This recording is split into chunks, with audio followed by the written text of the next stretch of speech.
took you all the way back to Atlanta, Georgia? Well, a number of things. Number one, I had to leave the house where I was because the owner was making major changes to the house, and there was no longer going to be a bedroom for me, so I had to leave. I see. I had friends back here in Atlanta and other things already cooking, which made it fairly logical for me to come to Atlanta. So here I am. All right. This is going to take a lot of preparation, I guess, in the way of getting started. But you were involved in the Philadelphia experiment, and I guess people need to find out at the start of the program here a little bit about Al Bielek, who you are, who you were then, and how you got involved in all that. Okay. Legally, my name is Al Bielek. My birth certificate says I was born on the 31st of March, 1927, which, of course, for many years I accepted as the gospel truth until various events occurred, starting in 1986 and then culminating in 1988 with my recollection of the fact that I was involved with the Philadelphia experiment, and simultaneously my name was not Al Bielek but Edward Cameron. And that's a long story as to how that was changed. I was originally and actually born on the 4th of August, 1916, as Edward Cameron, son of Alexander Duncan Cameron Sr., and his then live-in wife, whom he later left, and he was a Navy man himself at that time. He had been in the Navy since we assumed sometime around 1910, because all of those records have disappeared and have not been able to find any of them, either when he went in the Navy or he left, though we do know when he left the Navy, which was December 31st, 1939. He had a medical condition, and he was given a medical outage and a pension. In any case, father was a Navy man for many years. We don't know too much about what he did in the Navy, other than we have one picture of him taken in 1917, showing him in his first-class petty officer's uniform. And beyond that, we have no records of anything of what he did in the Navy. He turns up again in 1941 in the Coast Guard, but as a volunteer officer in World War II, and that's part of the story of the Philadelphia experiment. Now, I was born in 1916. I have a half-brother named Duncan Cameron. He was born in 1917, May, as I remember. And I might add, all of the records for both of us in that period have disappeared, very nicely exhumed and erased by various government services who are specially appointed for those tasks. So they have literally erased your identity? Totally, as Edward Cameron, and as the original Duncan Cameron also. The whole history of that is gone. Going to the lengths of going to try to trace birth certificates under my original name. I got no response even from the state of New York after 9 months. And the only one who knows anything at all about the earlier family history is a historian, a town historian in Bay Shore, Long Island, who I finally was able to track down. This is well over a year ago. And he knew a great deal about the early family history, but no place in that record does anything show up about Duncan Cameron or Edward Cameron having been born in 1916 and 17. Yet, as a virtually complete history of father, he knew that he had been involved in the Navy. He knew he would get out on December 31st, 1929, and the reasons. And there's a lot of pictures of father during that period doing racing salutes in the Long Island regattas all through the period of the 30s. Well, how did you first find out, Al, that you were not the person you thought you were? That came to me as rather a shock when in January of 1988, one Saturday night, I was watching television very late at night on HBO, and I was about to retire at 4 a.m. in the morning when I came on and said the next feature of the evening will be the Philadelphia experiment. Well, I missed it when the movie went around. It stayed on the circuit for about 2 weeks, which isn't very long, in August of 1984. And I did not know of the video. I had a great interest in the subject because for years I've been researching the subject of the Philadelphia experiment. It had a great fascination for me. Even helped research the subject with Ivan T. Sanderson when he was still alive. And I had to stay up to see it. So I did. And within the first 15 minutes, it hit me like an atom bomb, and I realized I was involved in that in some way. And it took a while for it to filter down past the blocks, the metal blocks which were installed. Had been years ago, and that's part of the long story. In any case, at that point I knew I was involved with it, and it took some time for it to filter down as to which of the two principal characters I was. The better-looking one turned out to be my brother, Duncan. I had a role model for him, and he was fairly well played by Michael Pare, and was a fairly good look-alike for my brother. Myself, the person that played that part, was not well played in terms of being a physical look-alike, but nonetheless, the part portrayal was accurate. I had a pregnant girlfriend at that time, whom I later married. So you're saying most aspects of the movie, The Philadelphia Experiment, were accurate? Up through the first 15 minutes. Where it deviated from the actual facts was after we returned, actually did not return, we went to Montauk, Long Island. Now, in the movie, they showed it as being out in Wendover, Utah, at the old Wendover Air Force Base, where they arrived, and a helicopter blew up. It was a helicopter, but it didn't blow up. And the fence was destroyed, and we walked through it and wandered off through the rest of the story of the Philadelphia Experiment as portrayed in the movie. That part is not factual. What was fact was that we arrived there, stayed inside the fence, and were grabbed by MPs immediately, not 3 days or 4 days, a week later. In any case, that part awakened my dormant memories, and after a lot of further memory searching and memories coming up and a lot of further research, I've been able to put together most of the story. Most of it is from memory. Some of it is from contact with other people who remember me from that period, and that includes both one former naval officer who is still alive, one of the few that is still alive. I was about to ask, Al, when you die, who's going to be left, if anybody, if it were to occur today, who would tell the story as you're able to tell it? The only one who would know any part of the story today would be one retired naval officer living in New York City, and my brother, Duncan, the younger brother, who remembers a good part of the story, it having been resurrected under hypnosis. And he is not one, however, to go around the circuit doing lecturing.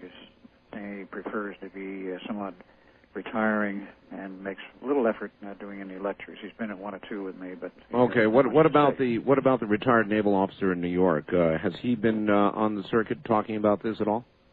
He has not. He is not reluctant to tell a story if somebody asks, but I and a person by the name of Preston Nichols are the only ones that ever asked him. And how I came to know of his involvement with it was the fact that Preston Nichols knew him, and one time, and this was back in 1988, the subject matter came up at the Philadelphia Experiment. Act was 89, January, February. And he says, "Oh, I know all about it." He says, "How come?" He says, "I was there." And Preston says, "I've got to get you on the phone with somebody."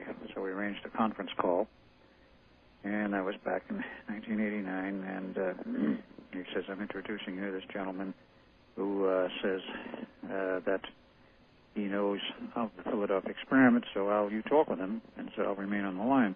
So we talked for 10 or 15 minutes, and finally this gentleman, whose name I don't want to use in the air without his permission, says to me, "Keep talking." And I did, and he says, "Okay." So I finally asked him, he says, "Do you remember me by any chance?" He says, "Yes." He says, "I recognize your voice." I had not met this man personally at that time. And I said, "You remember my voice?" He said, "Yes." I said, "As part of the Philadelphia Experiment?" He said, "Yes." I said, "Under the name of Al Bielek?" He says, "Absolutely not."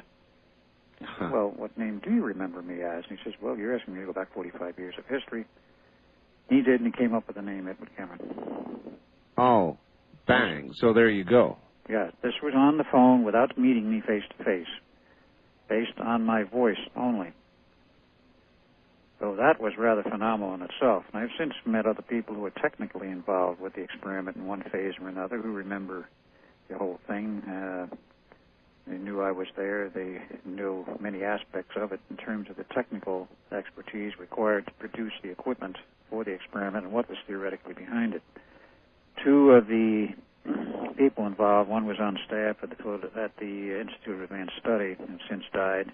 The other one, fairly recently, last May, was a naval officer who knew all about it, but he died in a nursing home. I did not ever get to see him. Boy. All right, Al, I'm going to ask you to hold on for a second, and we're going to start the story from the beginning here. Okay. In just a moment. So stand by, Al Bielek.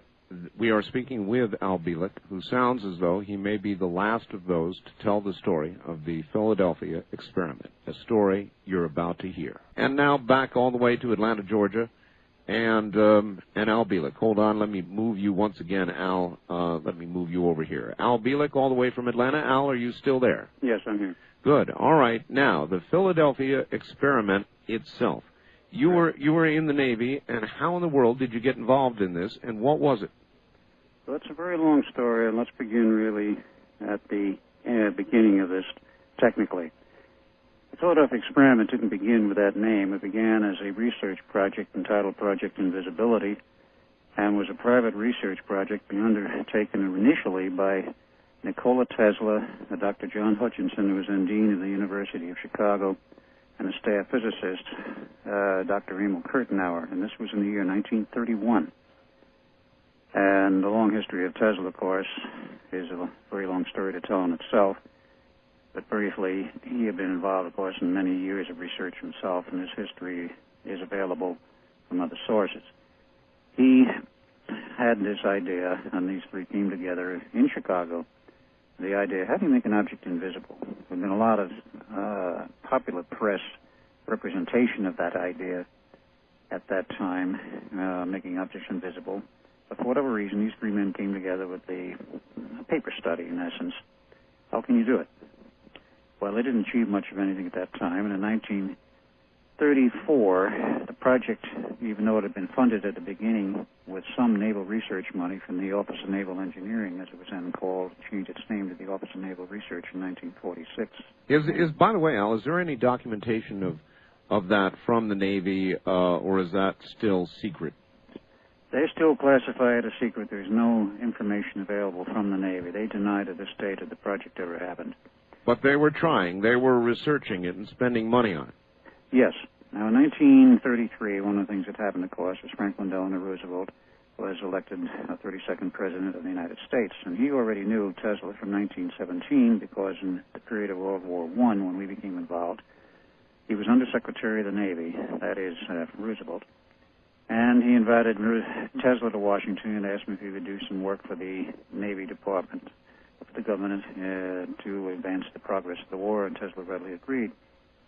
So the two were friends from that period of 1917. Roosevelt becomes president in 1933 and invites Tesla to Washington and exchange mementos and basically asks him, would you like to be director of the project you are working on? And he says, that's fine with me. So Roosevelt named him director of the project.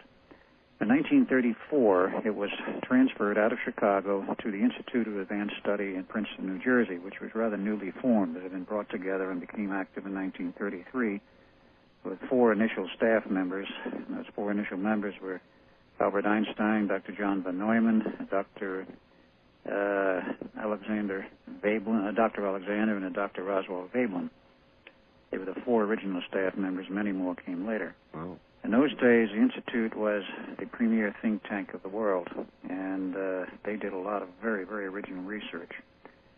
The project was transferred there in 1934, and they continued working on it and built some hardware with their first initial test in 1936. What avenue technically were they following then, Al? They were charged with making an object invisible.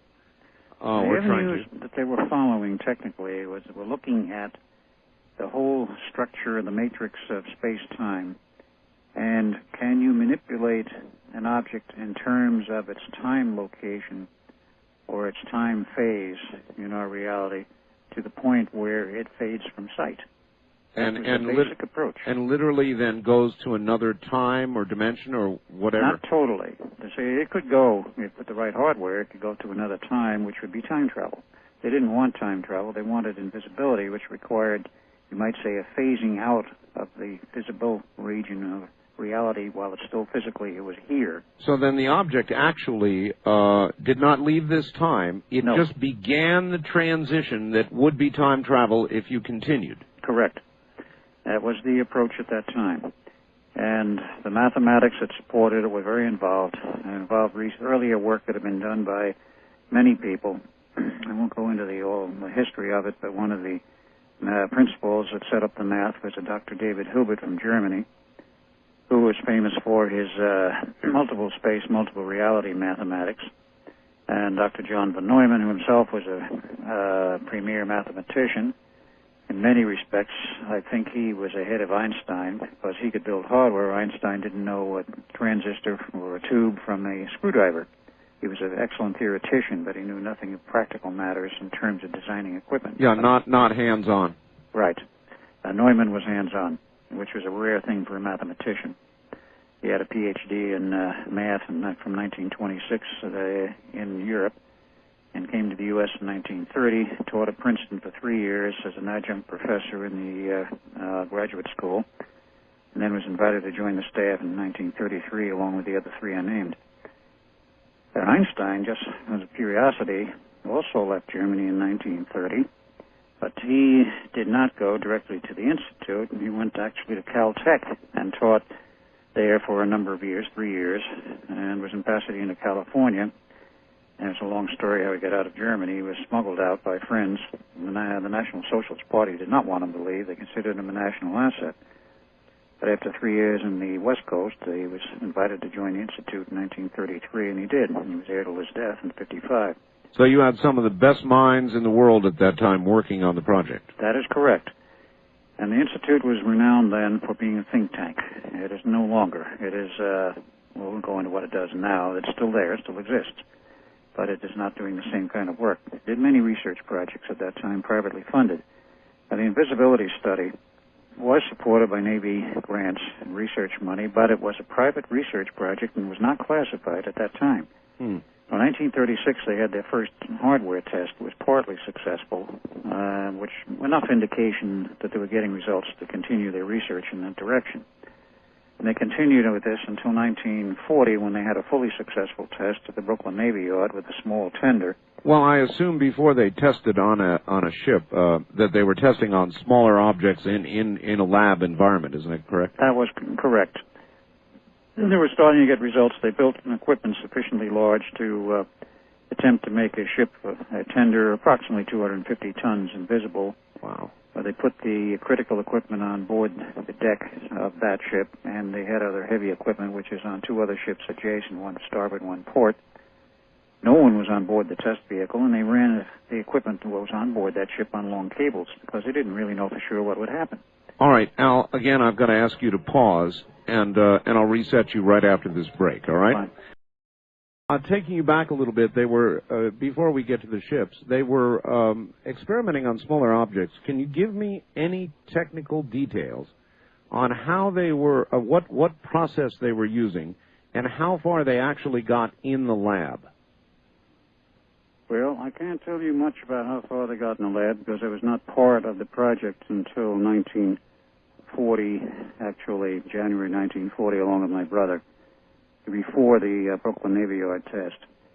Now, to give you a brief rundown of the technical aspects of this, one has to understand that, first of all, we are not living in a three-dimensional universe or even a four-dimensional, it's five-dimensional.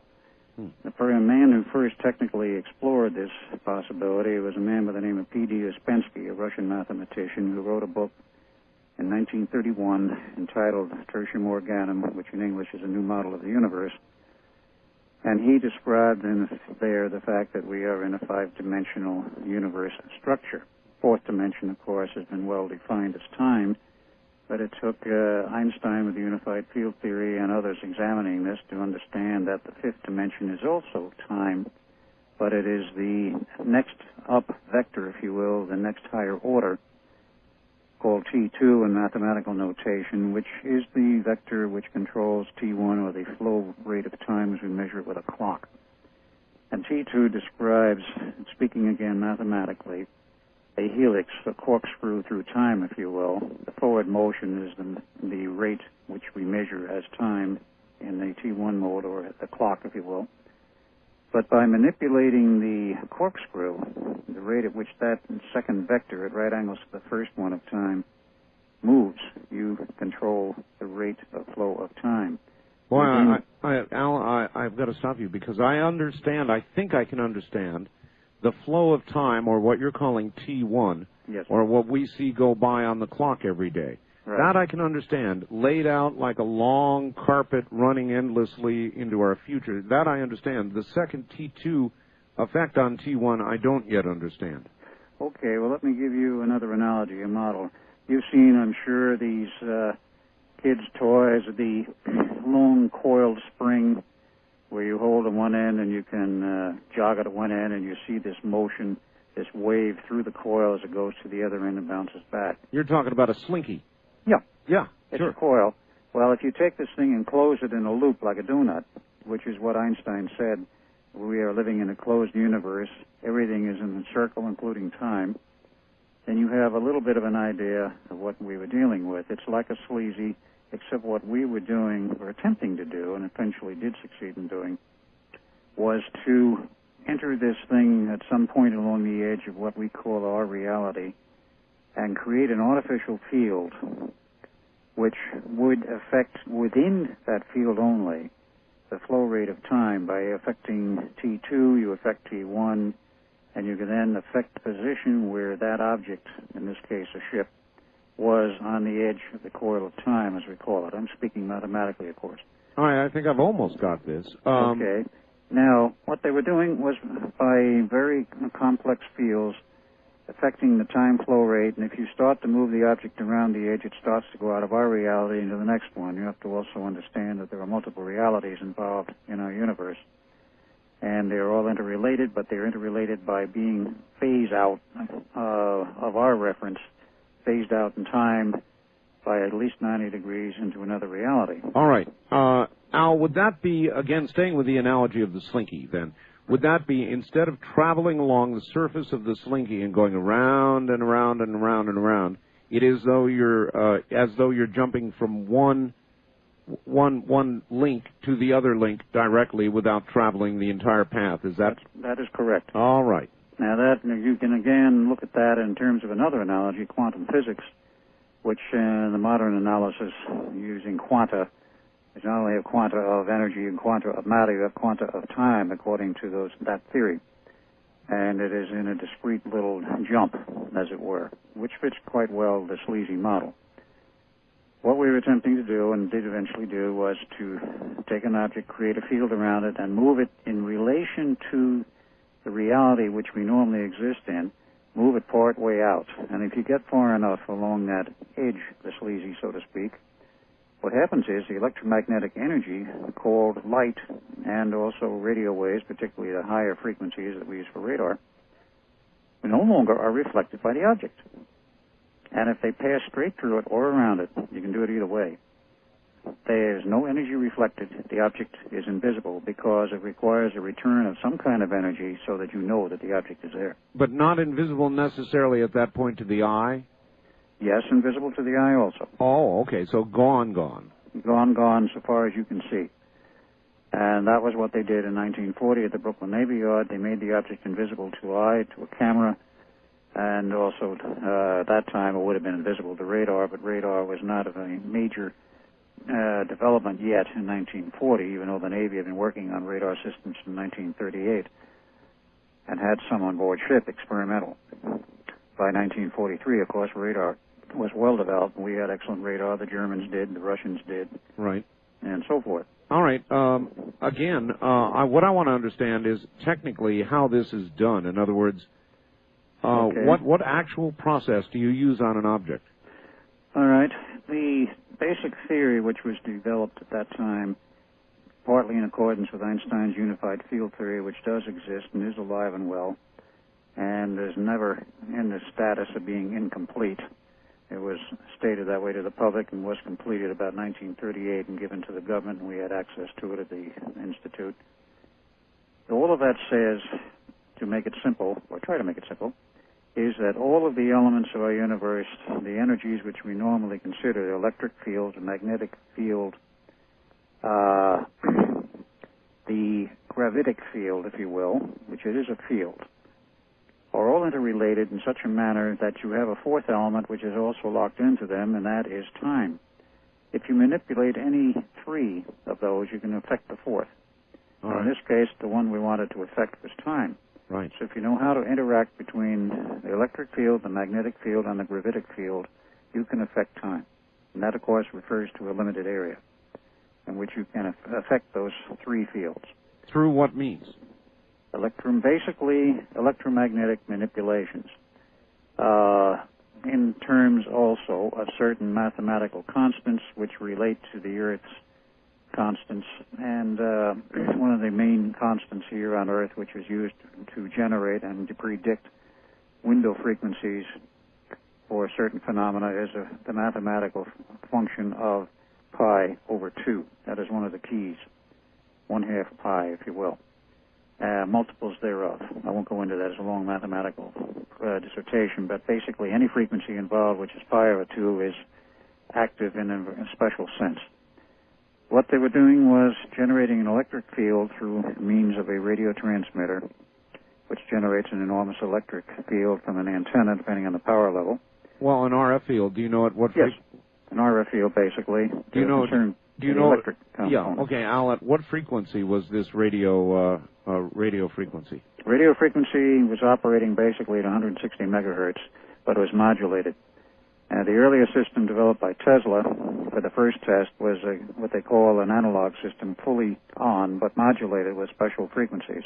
But it had more than a RF field or electric field component. It also had magnetic fields, where you had a rotating magnetic field as well as a rotating electric field. All right, you're ahead of me a little bit. 160 megahertz, that's typically where the police and the fire departments are very close to where they operate. Today, that's right. Back in 1942, 43, that was a cutting edge of technology. Absolutely. That was the frequency the radar systems operated at in those days.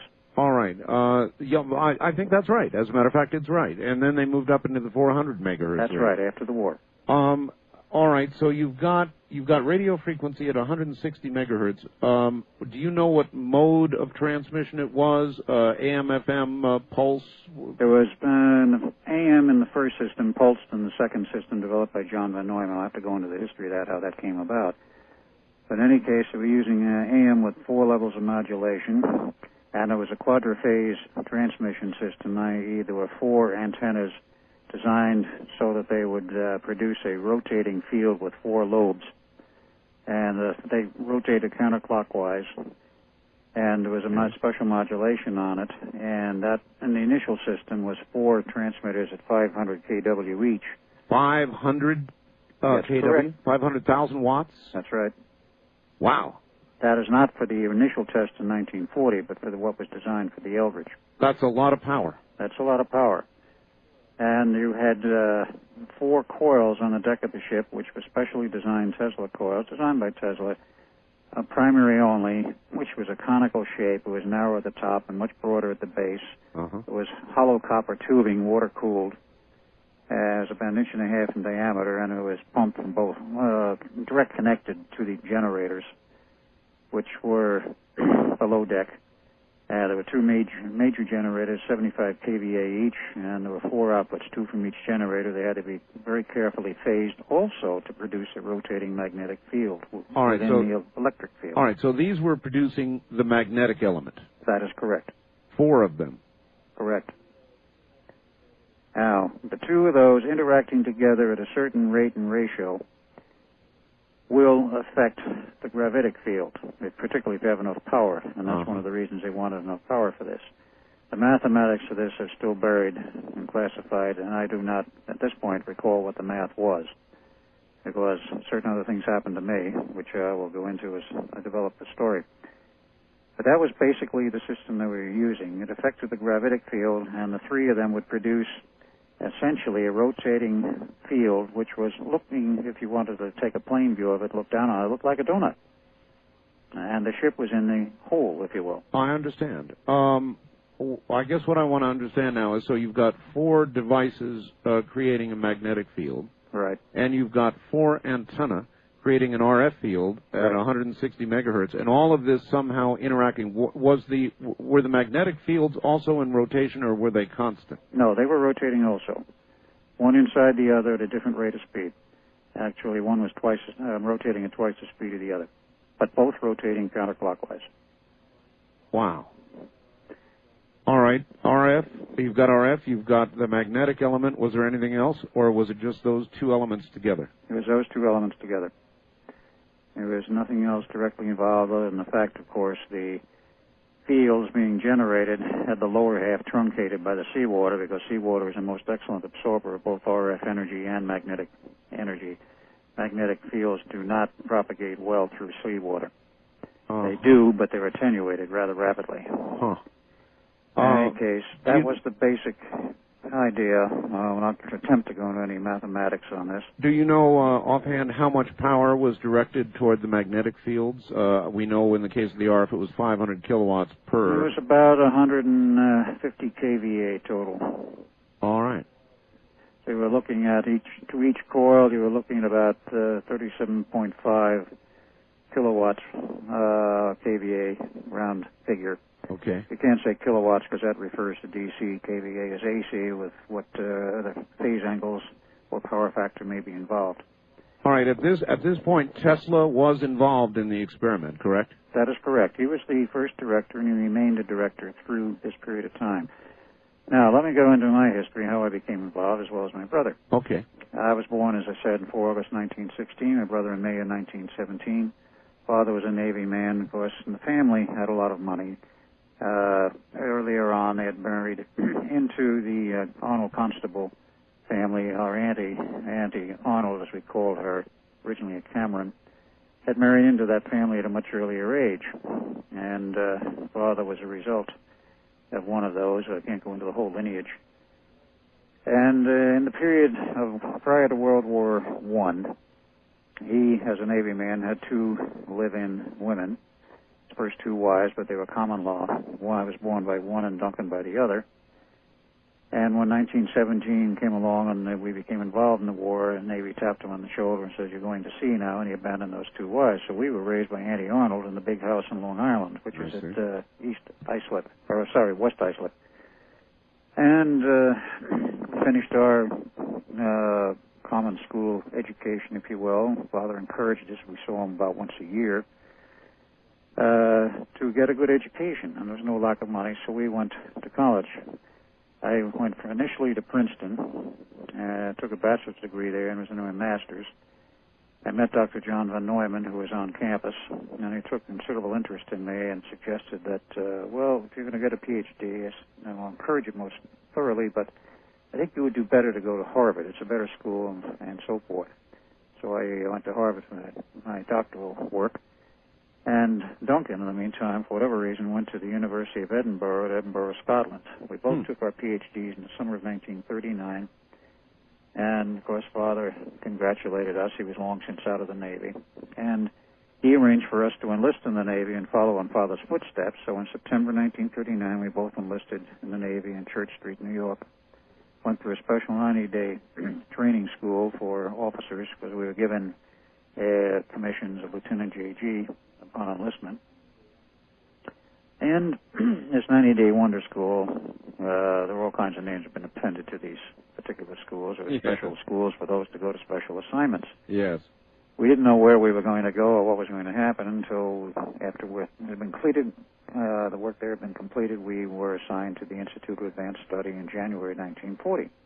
What were you actually going to be in the Navy, Al, or what did you think you were going to do in the Navy? How about that? We didn't really know. We only knew that we were taking on probably careers in the Navy. And since we both had PhDs in physics, we assumed it would be some technical role, which was, of course, a correct assumption. And little did we know of Father's involvement in the background. We've done a lot of research on this since. He has died in 1981. He was born in 1891. He was 90 when he passed on.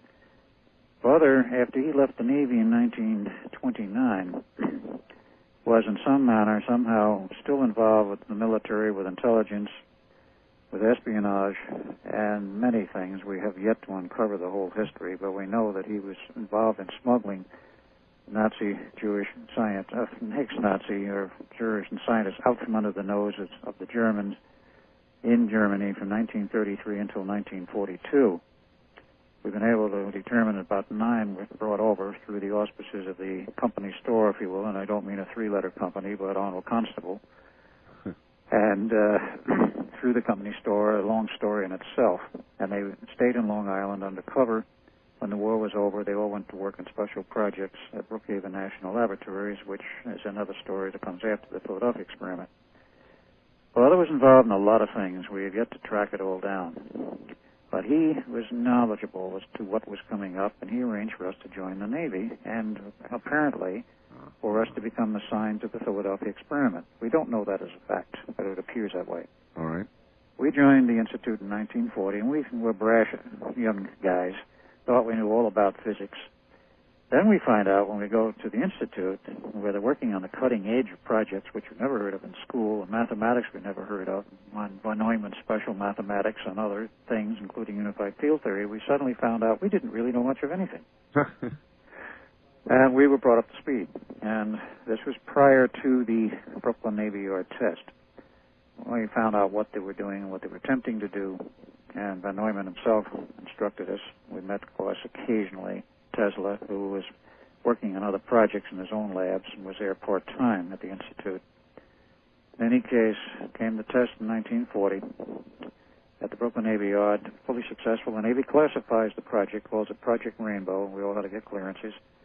And then we found ourselves shuttling between the Institute and the Philadelphia Navy Yard, where they set up offices in one of the buildings overlooking the harbor for all the classified projects, including this one. Did you know at that time, Al, what it was that they were going to involve you in? I mean, did they tell you the whole story, or were you just sort of getting pieces of it as you needed to know? No, we knew the whole story theoretically because it was not a classified project until the successful test in the Brooklyn Navy Yard. Ah, all right, so Al. we knew the whole story of what they were trying to do and the theory that was involved. All right, Al, we're on a network. I've got to pause again, so hold it right there for a sec. Sure. About how it was accomplished, how it was researched, who worked on it, and all the rest of that. And incidentally, I just got a fax here, which just came through. And if you have a fax, if you want to fax a question into Al Bielek, you can fax it in.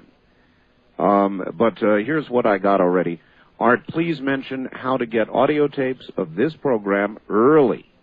Many of us can't listen to the whole thing at this time. Thanks. All right. To get a copy of this program, you can call... Morning.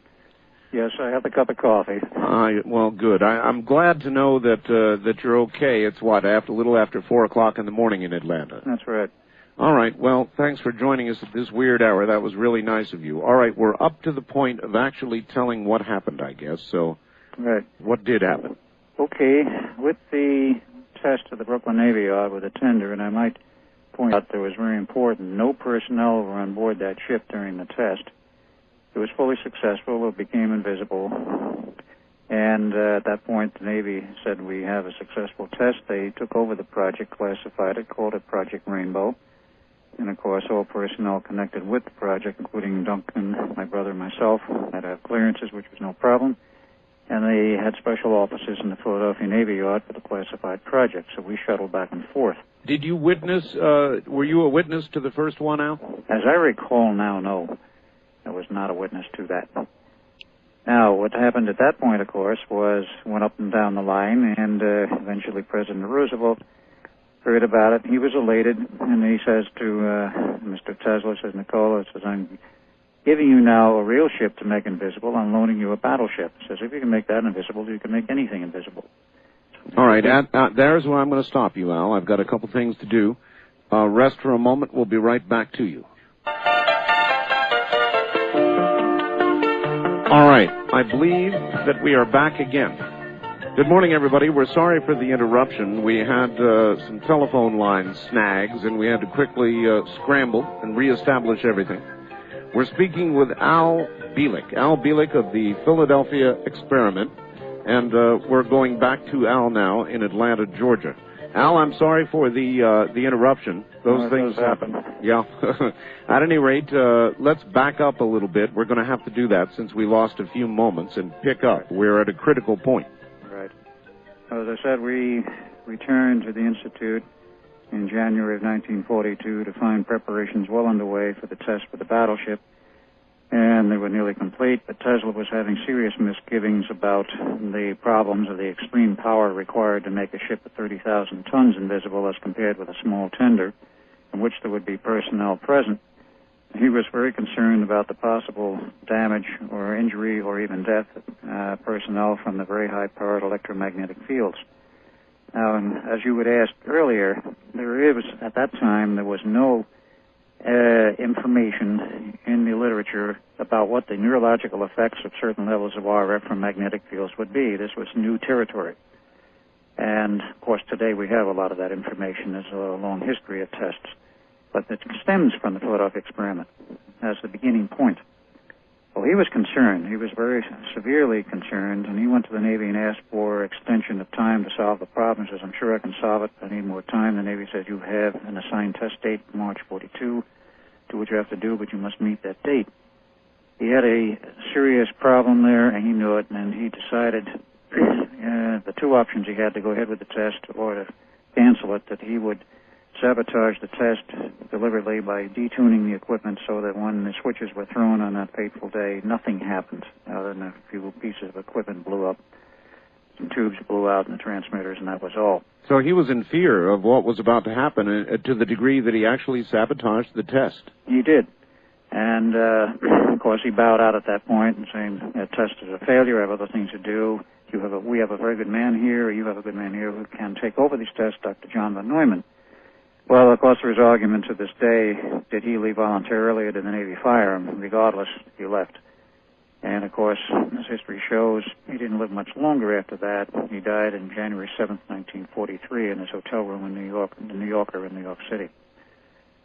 John von Neumann takes over, and, of course, first thing he says to the Navy is, well, I have to study the problem and see what's wrong here. And it didn't take him long to find out what happened. But he decided that he was going to take advantage of this opportunity to redesign the equipment. Tesla's approach was analog, and von Neumann was known as a man who liked pulsing equipment and the pulsed approach, so he decided to redesign the equipment for pulse modulation rather than a continuous analog form of modulation. All right, I would think, and maybe you can help me out here, but I would think once you moved into the area of pulse, you would be able to achieve higher peak power levels, and that was the idea. Very true, and that was his idea. He, of course, abandoned the battleship, and the battleship was resumed return to service. I don't recall now what happened to it, but it wasn't there after a certain day. And we were all part of it at that point. So von Neumann, along about in June of 42, decides he wants a ship which is designed from the ground up for this project. So in July, he went to the federal shipbuilding yards at Newark, New Jersey, picks a number off the drawing board, DE-173, which later was known as the Eldridge, and said, I want this, this, and this change. Basically, what he wanted was, of the 4 gun turrets, number 2 was to be left unfinished. They said you can have a dummy wooden turret for it for tests at sea, but they wanted that hole, as it were, left unfinished without the ammo racks below. Part of the interior of the ship was to be gutted so they could drop the heavy equipment in through that hole and slide it on rails to the central point midships. So the ship was built with those specifications. It came down the ways in September of 42, went into dry dock for outfitting the heavy equipment. The heavy equipment included the 2 75 kVA generators, which were designed for this project, along with a very large electric motor with 2 right-angle gear drives. Electric motor was a 750-horse monster. Wow. The entire equipment was run on its own separate power system from ship's power. They ran in a special diesel-electric generator, about 8 megawatts output, which was a lot of output. That's a big generator. That's a big generator, but that's one of the reasons they had to have the interior of the hull gutted. All of that equipment was moved in dry dock, and then about September of 42, of course, the ship was taken under its own power. It was not totally gutted by any means. To the Philadelphia Navy Yard and put in a secure area in the rear. There was a front section for ordinary shipping, and there was a rear section with access control by a drawbridge for classified projects. So in December, the ship was sent there. Then in January on, the special electronics equipment was moved on board. It wasn't that large. Also during that summer, Van Neumann decided, and the Navy concurred, they wanted a special crew for these tests, namely an all-volunteer crew. So they went throughout the Navy, acquired after a period of time some 33 enlisted men, about 7 officers who volunteered for this project and essentially signed their lives away, and went through a special training school in the Coast Guard Academy at Groveland, Connecticut, if I remember correctly, for 3 months, from September to December of 1942. And who was the schoolmaster, if you will? We still have a picture of this crew. The headmaster was none other than my father in his Coast Guard uniform. Uh-huh. And there he was again, involved with the project. Boy, just intertwined, your father intertwined all the way through this, didn't he? That is correct. He intertwined a lot later. I'll go into that later. In any case, he was involved. We know this now. And this crew, when it was finished with its training, was assigned to the Philadelphia Navy Yard. The electronics went on board the Eldridge, as it came to be known later, during that period from January to March. Now, we came back in there, as I said, the beginning of 42, and we were in through that whole period. And we then said to Van Neumann repeatedly, "You're likely to have a problem. Tesla said so." He was not very pleased about the mentioning of the name Tesla.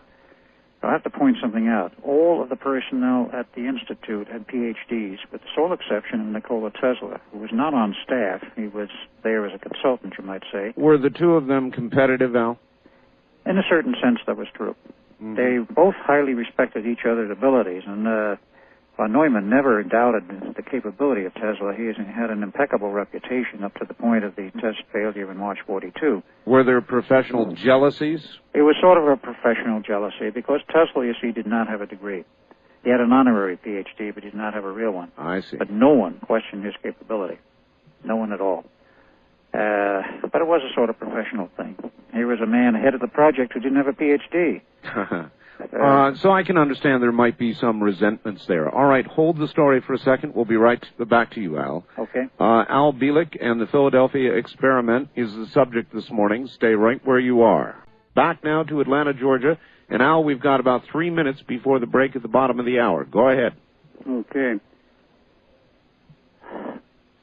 With the continuing work on this, as we learned when we mentioned particularly about Tesla's name to Von Neumann, he became very irate. But Van Neumann himself became convinced in a short period of time that there was a potential for problems on the human element. He decided to up the power. First of all, it was a pulsed approach, 10% duty cycle. Mm-hmm. And he decided to up the power. The transmitters, RF transmitters, which had been half a megawatt output, he upped the boosters to 2 megawatts each. Holy mackerel. He and of course, they could be it. pulsed theoretically to 20 megawatts each peak pulse power output. They didn't go that high, but had the theoretical capability. Wow. He made no change in the generator system other than with the pulse technique, he had to put special damper coils on the top of these conical magnetic field generators, if you will, on the deck of the ship, which stood a little over 6 feet high, by the way. And he started to become concerned about the problems of power and related to the human mind and the neurological system. So he decided to try to do something to compensate for this. He added a third generator to the system after ordering it from Westinghouse. Never worked properly. He couldn't synchronize that with the other two. And eventually, one day in May of 43, it went out of control, and one of the other technicians assigned to us was zapped badly with a arc of engine of almost lightning. High voltage that came off of that generator because it was out of sync. Right. Wound up in the hospital in a coma for 4 months, eventually recovered and was given a medical discharge. So he was back to square one. He scrapped the third generator and decided to continue along with his normal approach. Now, in June, the ship had sea trials, which were very successful because the intent was, if all the tests were successful, the Eldridge would immediately go to sea. And they had all kinds of backup systems already built. In any case, the test date, after a lot of testing in the Navy Yard of the various systems, subsystem testing really, the decided to go for the full board test in July of 43 in the harbor and outside of Philadelphia. All right, that's a good place to hold it then. We're now at the bottom of the hour, and when we come back, we'll pick up with the full-scale test. All right, stay right there, Al Bielek, and he is our guest from Atlanta, Georgia. You're listening to the CBC Radio Network from the high desert and the great American Southwest. I'm Art Bell. Stay right there.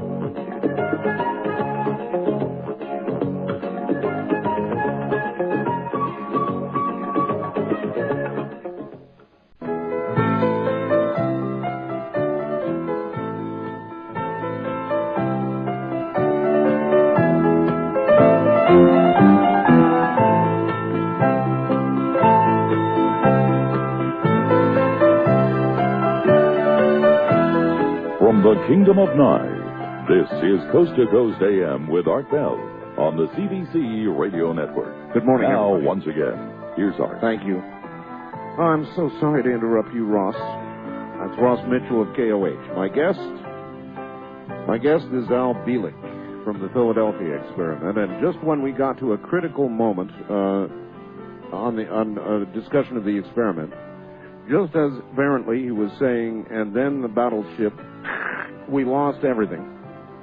Picked it back up again. And now, once again, out to Atlanta, Georgia. And I wonder if they got us. I wonder if somebody was listening and said, we don't want that story out. Click. It sure felt that way. And this is the way people begin to believe in conspiracies, don't you know? Al Bielek, are you there? Yes, I'm here. Good. As I said, it's almost enough to get a person to believe in conspiracies, Al. Well, I've had that happen once before on a different show in the days when one of the people from Vegas moved back east to Rhode Island. They cut off all the phone lines. Al Bielek, are you there? Yes, I'm here. Good.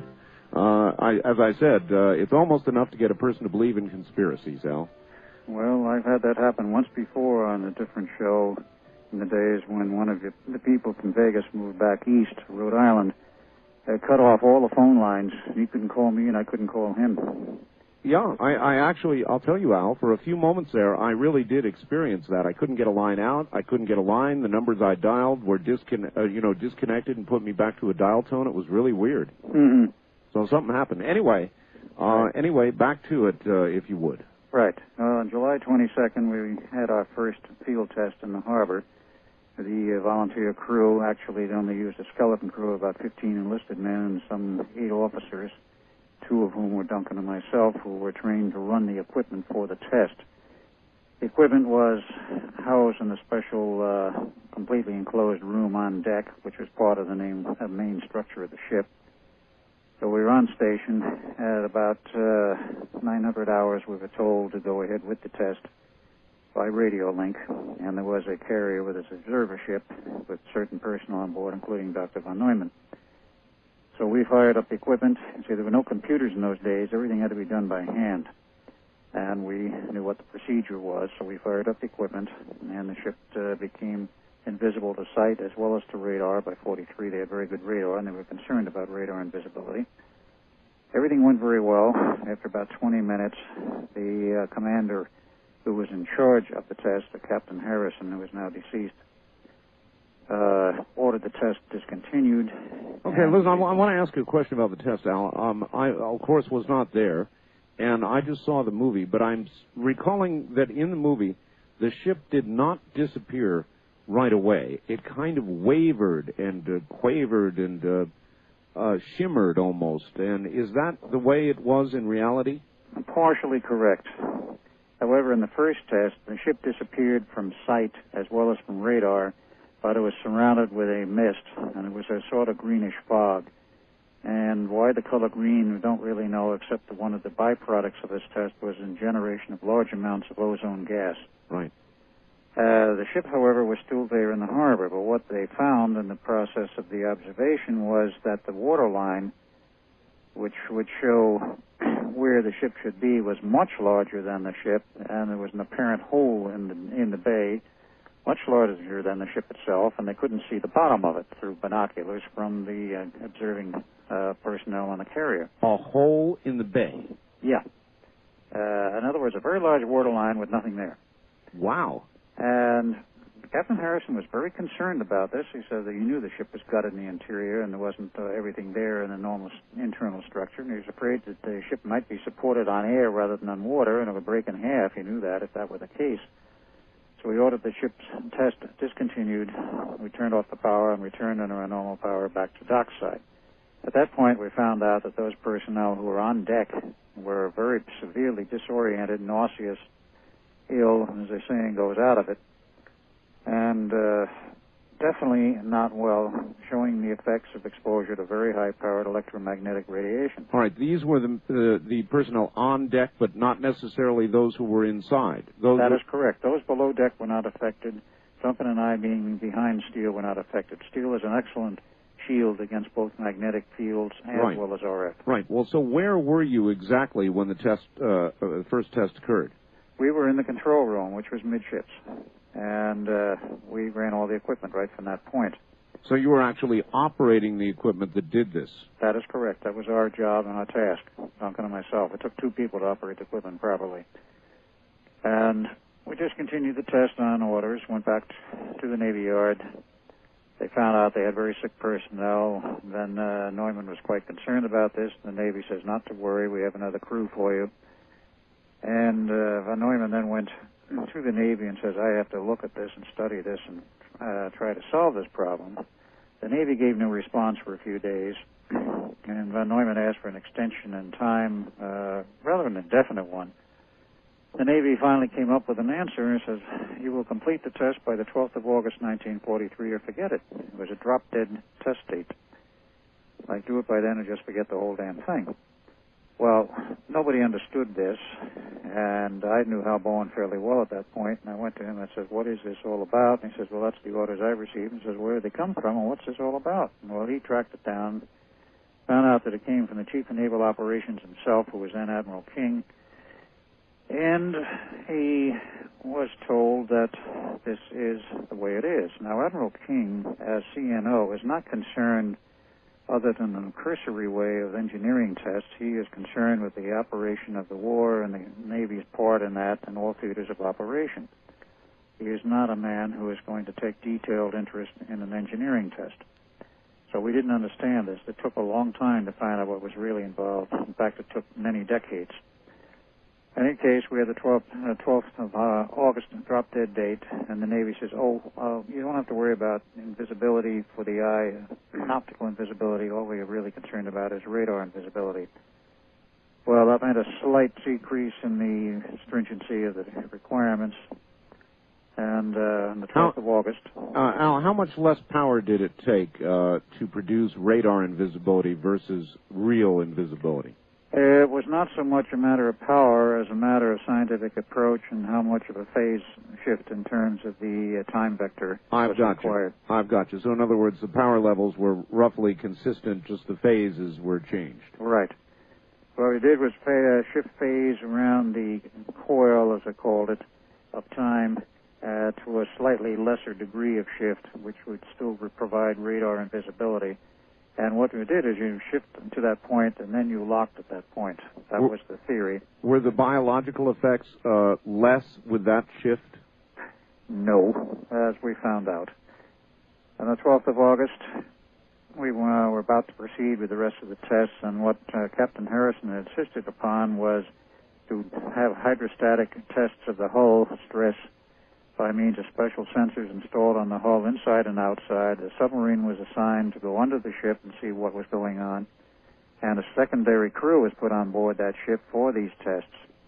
At the last minute, something went wrong. They decided to cancel the special hydrostatic test. The secondary crew was pulled off, put on the sub, and the sub pulled out, and we were left there alone with Duncan and I standing by the rail. We were very perturbed, wondering what blazes is going on. We knew something was wrong, but we had no idea what. And the orders came to proceed with the test in the normal manner. So we did. Well, from the standpoint of those outside on the observer ships, and for the second test, there were 3 observer ships. There was a carrier, there was a Coast Guard cutter, and there was a commercial ship known as the SS Furiaset, which figures very prominently in the book written by Hurlitz and Moore, Project Invisibility. And they were concerned because in 1943, the German submarine fleet was sinking 50% of our shipping crossing the ocean to get to England. Right. And the merchant marine ships wanted the equipment immediately if it was successful. So they were observing the test themselves. Fired up the equipment as on command, and for the first 60 or 70 seconds, everything seemed to be normal. The ship had radar invisibility, but you could still see it vaguely through a fog. And then there was a bright flash of blue light, and the ship disappeared completely. The waterline disappeared, and there was no ship there. Well, everybody panicked, particularly John von Neumann. And there was no radio contact, and there was no contact for some 4 hours when the ship finally returned to the harbor in the same location. And they knew immediately something was wrong because the special radio antenna, which had been designed by T. Townsend Brown as his contribution to the project, because he was involved with special Navy projects. I'm not going to go into his history on this. But his antenna was broken, pieces missing, and there was superficial structural damage, and they could get no radio response, and they could see something was wrong on deck through binoculars. So a special boarding party was sent out to board the ship, and they did, and they found 4 sailors in the process of dying. 2 were buried in the steel deck, and 2 were buried in the bulkheads, standing upright, but immersed, if you will, in the steel. The 5th man had a hand buried in the steel bulkhead. He lived. They cut his hand off and gave him an artificial hand later. God, what a terrible way to die. Yes, definitely. And one of those in the bulkhead upright happened to be our younger brother, Jim, who was 6 years younger than I, and he enlisted in the Navy after the war started, and he wound up in the volunteer crew, and he wound up drawing the straw for the second test. And he was dying. I put my arm around him, and Duncan looked at this and decided, I will have to backtrack a little bit. He decided to jump overboard. Now, this was not the first time. Let's go back a little bit and tell what happened to Duncan and I. All right. I gave the external observance of what happened. Now, internally, we were in the control room, and for about 30 seconds, everything seemed to be normal. But then we realized something was not right because the banks of electron tubes, there were some 3,000 6L6 tubes, not the miniatures, but the full-size bottles. My God, I remember the 6L6, Al. That was in the first amateur radio transmitter. I had one of them. Yep, and we used a lot of those in the audio equipment for years and years. That's right. Driven by a 6AG7. Now, how's that for a memory? Oh, very good. Oh, yes, that's a good tube at that time. In any case, the banks started wavering. Then we started to get electrical arcing internally in the control room. Now, there was no high-voltage equipment in the control room, and yet we were having the equivalent of 100,000 volt plus arc overs.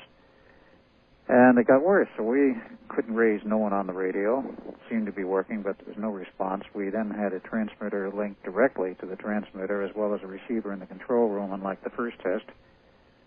We could raise nobody. We were on our own, and our instruction said, do whatever you feel is appropriate should something go wrong. So we went for the power switches, the main power to shut everything down, and the handles were frozen. They wouldn't budge.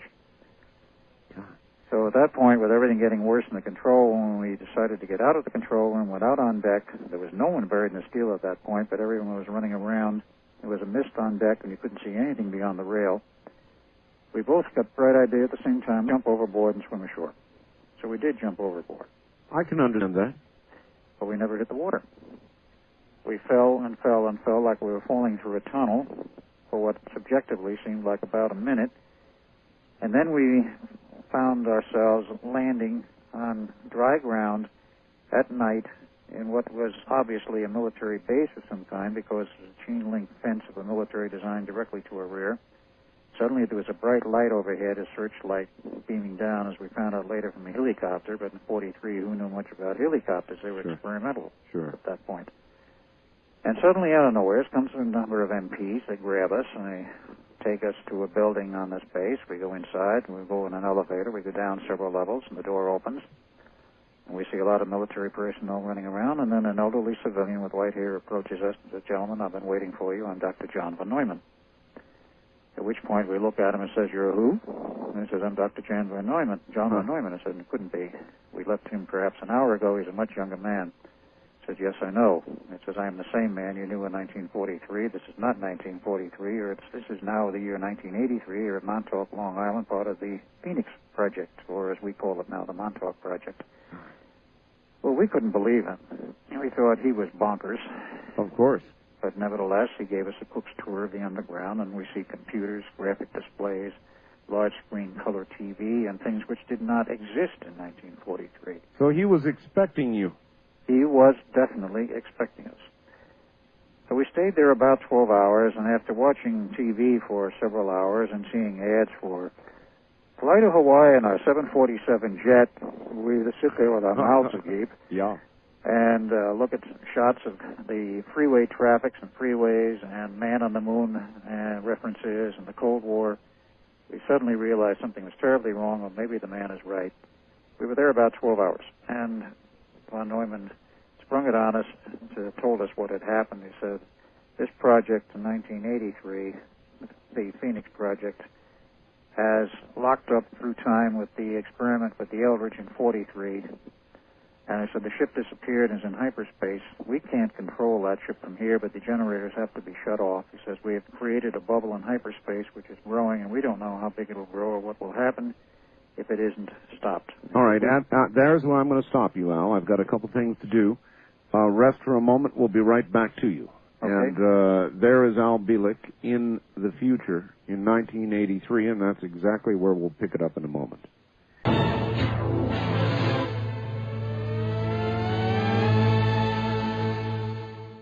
Now, back to Al Bielek in the year 1983, thrust forward, disoriented, trying to figure out why he's being fed this story about being in the future. And, Al, you're back again. Okay. Well, we spent about 12 hours there at Montauk, and von Neumann springs this one on us about the ship being in a hyperspace bubble. The power is fed to keep that bubble going and growing from the ship itself. It says we cannot control the equipment on the Eldridge from here. We have to send you back to shut off the equipment. As we had told him we couldn't, he said, you will have to shut it off any way you can, smash it, destroy it, whatever. So we looked at him and says, no, just how are we going to get back there? He says, that is no problem for us. He says, here in this project we have solved the problems of space and time. We can send you anywhere we want at any time we want. And we will send you back to the decks of the Eldridge, and it's up to you from that point on. Well, I'll make a long story short. He did send us back. The equipment sent us back, and we took up axes and smashed the equipment. When enough was smashed, of course, the generator started to wind down, and we knew it was over. So we went out on deck, at that point having accomplished our task, and that's when we saw the sailors buried in the steel.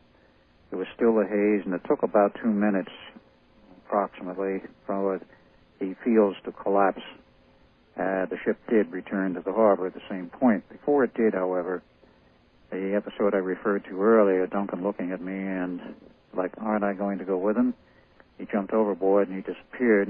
As we found out much later, he returned to that project sometime in late 82 or early 83. We don't know exactly when. And eventually he died there. Al, I'm curious. What do you think would have occurred, or what's the best guess about what would have occurred had you not been able to get back on board and smash that equipment? Neumann's assumption at that time was that the hyperspace bubble would grow to the point where it could overwhelm the Earth itself.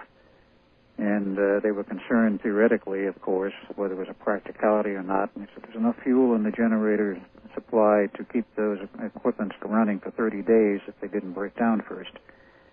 And it could theoretically engulf the Earth. The Earth itself theoretically could disappear in a hyperspace bubble. In any case, that was a theoretical concern, and they weren't about to sit around and wait for it to happen. So we did smash the equipment. The ship returned to the harbor. Duncan jumped overboard. I remained with the ship. 4 sailors died, and, of course, the boarding party reported what had happened. They sent another party on board ship to bring it back to the out of the harbor back to the rear part of the Navy Yard because there was no other damage to the ship. Al, how many personnel total were there on the ship? At that time, there was approximately 21, as I remember the numbers. 21. There was a normal complement of 150 officers and men, but there was a skeleton crew for just the test. Do you so we know? had a 4-day inquiry. Do you know how many of those are still alive today? Very few. I know of about 4 enlisted men and 1 officer other than Duncan and myself who are still around. It's possible there are others. but I'm not sure of that. How many actually died? Both directly.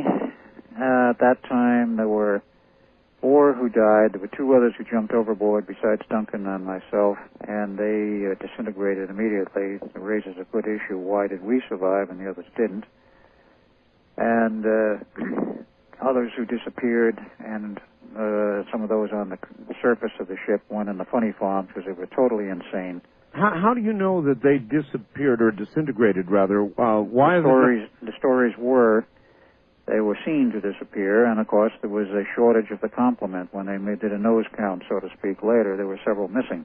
I understand that, but why wouldn't you presume the possibility that they too moved into a different time and just did not get back? Unknown. That's an unknown.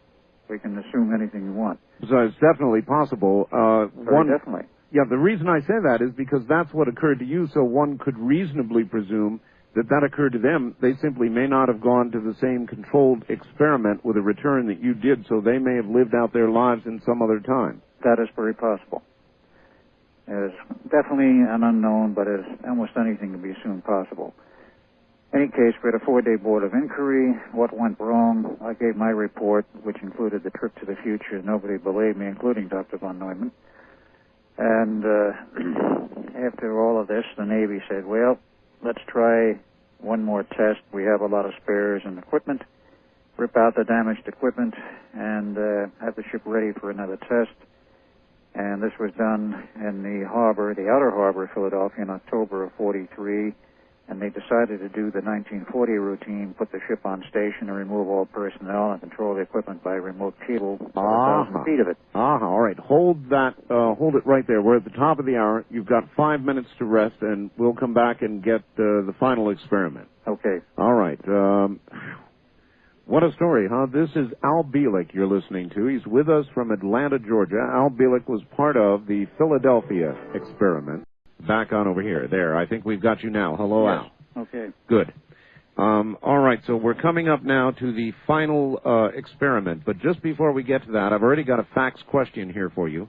Here, I'll read it to you just the way I got it. It's from Devin Rambo in Bakersfield, and he says, a question. Are there any books I can go get about this? This is the weirdest, coolest science fiction or non-science fiction story I've ever heard, and I'd like to read about it. So what about it? Where would he buy a book that would tell him about this? Well, the history of literature on the subject goes back quite a ways, but in terms of actual books, there was one entitled Thin Air, published in 1978, which I believe is out of print, and told in a fictionalized form the story of the Philadelphia experiment.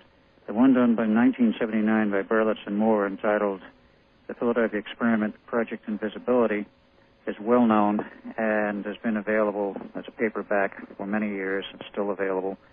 But it does not really tell the detailed history of what exactly happened. Mr. Moore, who did most of the research, was never able to find out very much, and he has done 180 since and says he doesn't think it ever happened. The other one was the one written by myself and Brad Steiger, entitled The Philadelphia Experiment and Other UFO Conspiracies. It is available in many of the New Age bookstores, and if the listeners are not able to find it that way, they can contact me and ship it out. I have it available. Who is the publisher? Publisher is Inner Light Publications, New Brunswick, New Jersey. All right, and how would they contact you, Al?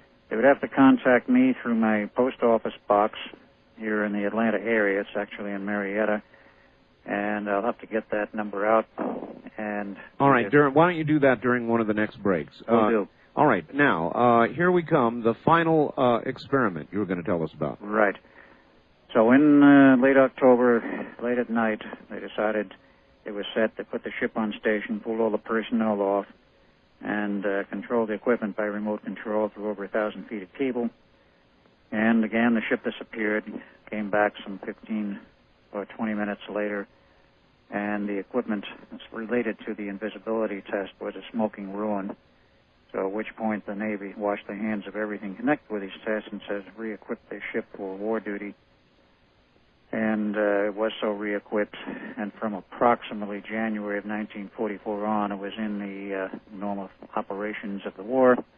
It was retired in 1946, put into mothballs, 1951, President Truman took the Eldridge and others out of mothballs on a agreement with the Greek Navy, and it was transferred to the Greeks. They renamed it the Leon. And as we have found out with research and correspondence, the Leon is still in the Greek Navy to this day. Uh-huh. And that was the saga of the Eldridge. Insofar as I am concerned, I remained in the Navy as a career officer, and for a number of years. Neumann took me aside and says, I don't know whether to believe your story or not, and it's not very much of a problem, but I'm going to build a little time machine here, and I'm going to send you back in the future, and you're going to bring proof back to me of what has happened, that your story is true. Now, unbeknownst to the Navy, because he worked at that time with the Institute, and the Navy was not directly funding the Institute and had no control over it. I'm sorry, this was in 1951? No, this was in 1940, late 43, early 44. And at that point, he was going to build a time machine? Yes, and he did. And he did? Yes. And he sent me back to the project in the 80s, 82, 83, and more than once. I brought back eventually proof of the fact that I had been there and that he had been there, or was to be there in terms of 1943, wow. And eventually was satisfied. And he then went on to other projects. In October of 43, he became involved with the Los Alamos bomb project. And in the summer of 44, in July of 44, at his request and the Navy's very happy agreement, I was shipped with family, because by that time I was married and had a baby son. I was up to Los Alamos and helped work on the project along with von Neumann, who was actually not resident there, but a consultant and a visitor. Remained at Los Alamos until July 4th, 1947, which time I was arrested, charged with espionage, which was absolutely ridiculous, but nonetheless I was arrested. You were charged with espionage? Yes.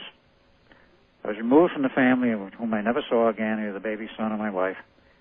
And this was as Ed Cameron, understand, not as Al Bielek. Uh-huh. And I was taken by train to Washington, D.C., expected a full court-martial. There was none. Charges were canceled. They said, we have a new assignment for you. We're sending you out to Fort Hero, Long Island. There is a Navy base out there. And I said, okay.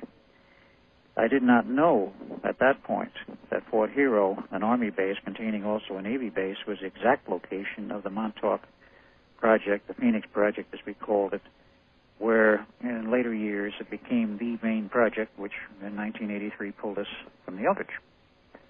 So I was sent out there in 1947, and I was there a few hours and was told to go to a certain circle, stand there surrounded by a large number of military personnel with drawn weapons, said don't move. I did, and suddenly I was not there. I was back in the underground area of Montauk. And a very tearful von Neumann says, I don't like what they're going to do to you, but I have nothing to say about this. I'm only a consultant here. And they're going to strip you of your memories, and they're going to send you back into the past, and you're going to start life over as somebody else.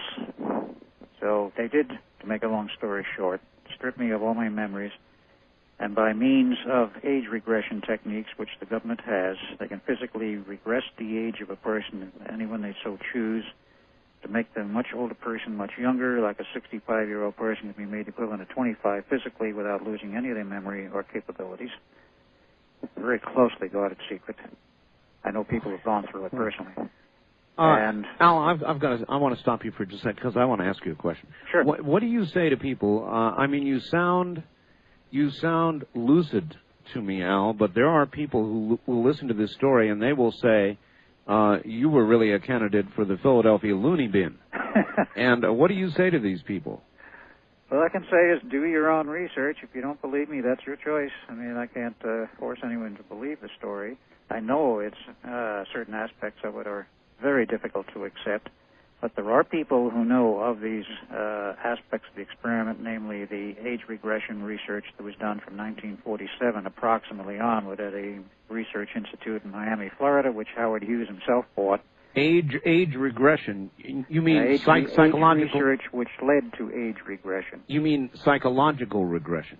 No, they were doing physical age regression. They were concerned with the physical aging of the body and how to stop the aging process and, if possible, reverse it.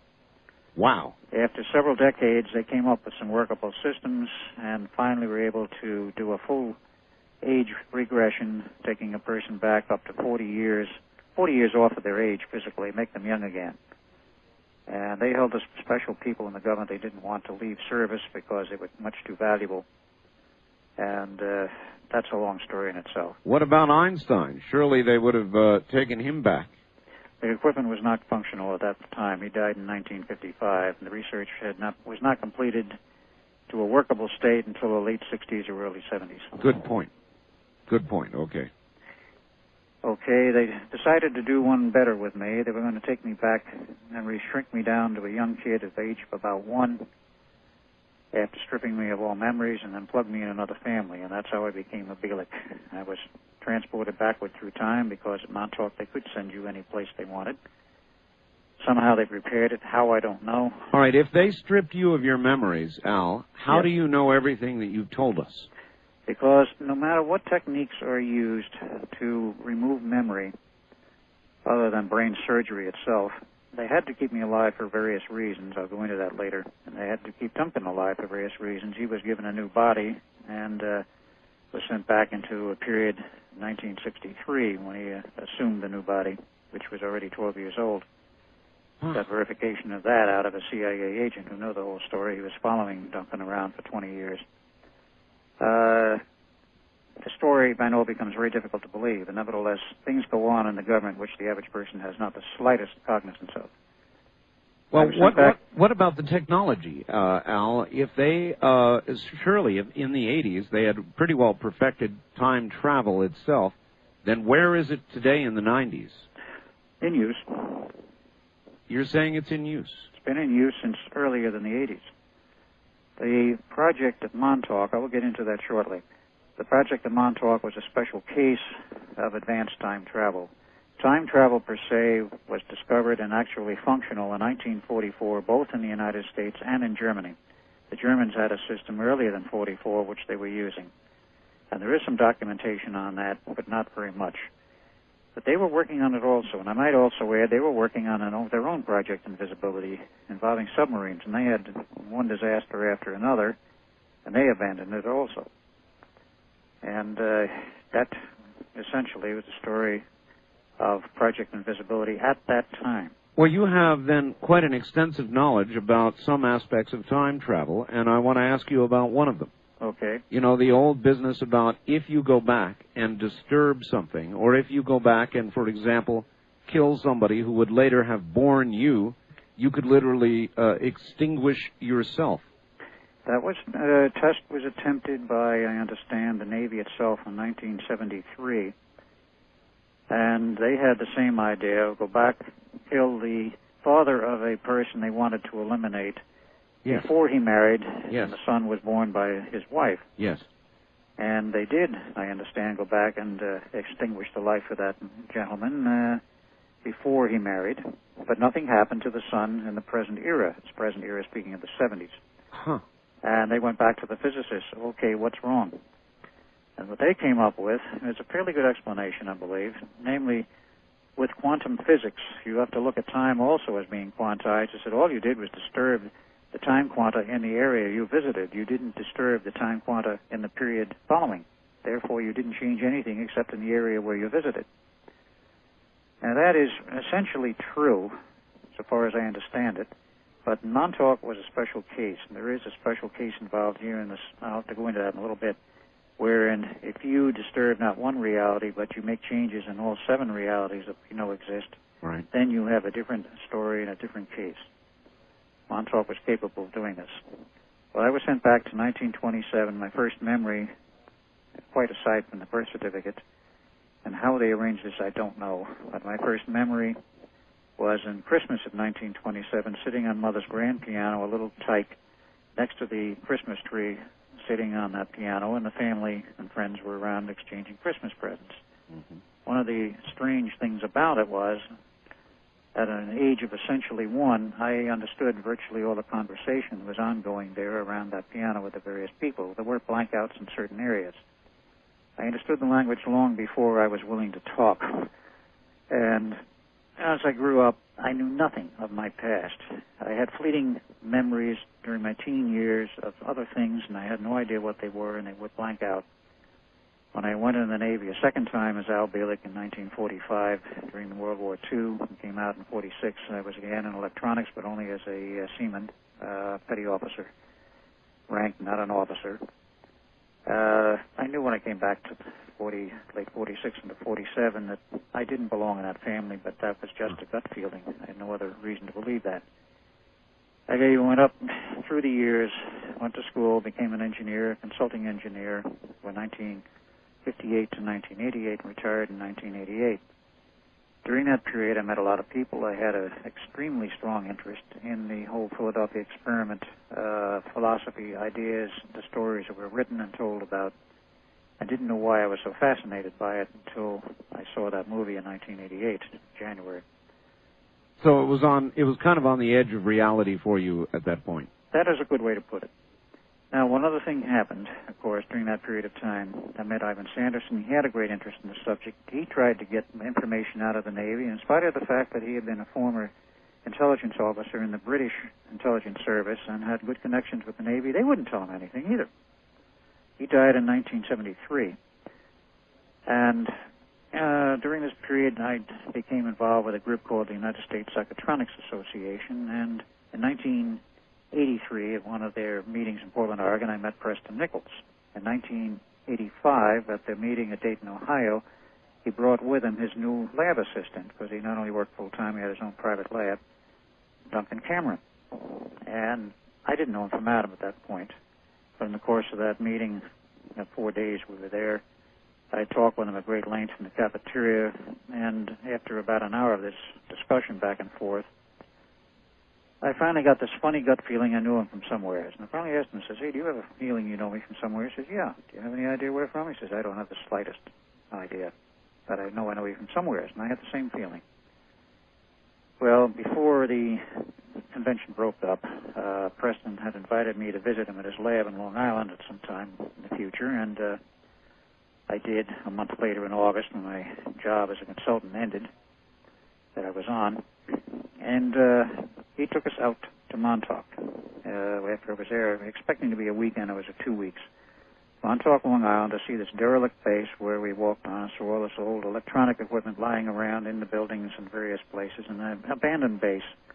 Fences were down, with obviously a military installation. Right. We did not know, including Preston, that we had all been involved previously in this project, which crashed on the night of 12 August 1983. Remember this date, 12 August. Eventually, in 86, with another visit back there, and Preston and Duncan with many visits from me in the meantime, visiting the site of the crime, so to speak, does tend to re-stimulate buried subconscious memories. Absolutely. And they came back with the memories that they had been involved, and Duncan kept saying, you were involved. And I said, I don't have any memory of this. I said, I can't say I wasn't, but I said, I have no memory of it. Boy, how odd. So in May of 86, I went back out there with a crew from Phoenix who I talked about this project to make a major investigation of the possibility of monies being subverted by private industry into a special government project, and they wanted proof of it, and they went through Montauk. Well, they didn't find what they wanted, but nevertheless, in the process of that visit, my memory started to come back one afternoon that I had been involved in this project, detailed memories, and they kept expanding from that point on. But this was prior to the recall of the Philadelphia experiment involvement. As Al Bielek, I was involved in this project very heavily for many years. I don't know how many, but there is leakage of information from a retired, or shall I say, resigned CIA agent to Preston that I was involved from 1953 to 83 because they kept me undercover for 30 years. All right, listen now. I've got to take a break here and get a couple things done, and we've got to start taking phone calls here. Every line is lit up and has been for a long time. Stay right where you are, and we'll be right back to you, Al Bielek, the Philadelphia experiment, and more this time. We've got a whole bunch of questions for Al Bielek, many of them faxed in, and I'll try to fit in some of these questions as we go along. Back now to Atlanta, Georgia, and to Al Bielek. Al, are you there? Yes, I am. All right, here's one quick one for you, Al. It is my understanding, from reading both books on the Montauk Project, that in order to get to a certain place in time, it took a psychic sitting in the Montauk chair, concentrating on the desired place in time. How did Dr. von Neumann target the Montauk Project and send you there with the early 40s technology, assuming that he wasn't already using the technology described in the Montauk books? Thanks. That's Michael in Seattle. That's a very good question. I can't answer that fully because I certainly was not a von Neumann myself. But he developed the time machine. It was used, and whatever the means was, he did get me reconnected with Montauk. Could be there was an automatic attraction. I can only assume that. I don't know the exact mechanics, but I did go back to Montauk more than once, and he was satisfied, and that project was discontinued, and he went on, of course, with the Los Alamos project, as well as other projects he was working on during the war years. Mm-hmm. I do not know exactly why I wound up back there, but I did. All right. What I want to do now, Al, is open up the telephone lines and begin to actually let you talk to some of the people out there. Are you up for it? Sure. All right, then. Here are the phone numbers very quickly, everybody. If you're a first-time caller to the program or east of the Rockies, it is area code 702-727-1222. Let me repeat that. Area code 702-727-1222. The wildcard lines are area code 702-727-1295, 1295. And the toll-free line is 1-800-618-8255, 1-800-618-8255. And now, Al, if you're ready, let's try a few calls. Okay. All right. On the wildcard line, you're on the air with Al Bielek. Good morning. Where are you calling from, please? This is Charlie, liberal in California. All right. Let me just say that you've had some very extreme guests. The guy who thought there were pyramids on Mars, and the guy who wanted to build an island and name it after his own, make his own country up. But this guy really takes the cake. First of all, isn't it a fact that the reason that you've made up all these outlandish stories about people being brought back in age to age 12 and time travel, isn't it a fact that you've made up these stories simply to make fast money for yourself? All right, that's a good question. Thank you. That's it. What about Absolutely the profit? not. I can say this much, that there is no money really to be made in going on the air and doing these things or going around in public lectures. I'm living on retirement, and not from the Navy, it's from Social Security. And the amount of additional monies I get is a pittance by comparison. I'm not living high on the hog. I'm living very low on the hog, if you will. I'm making up the stories. It's your opinion. If you wish, that's your opinion. But there are plenty of people around that know these facts, including technical people, people still working in certain laboratories.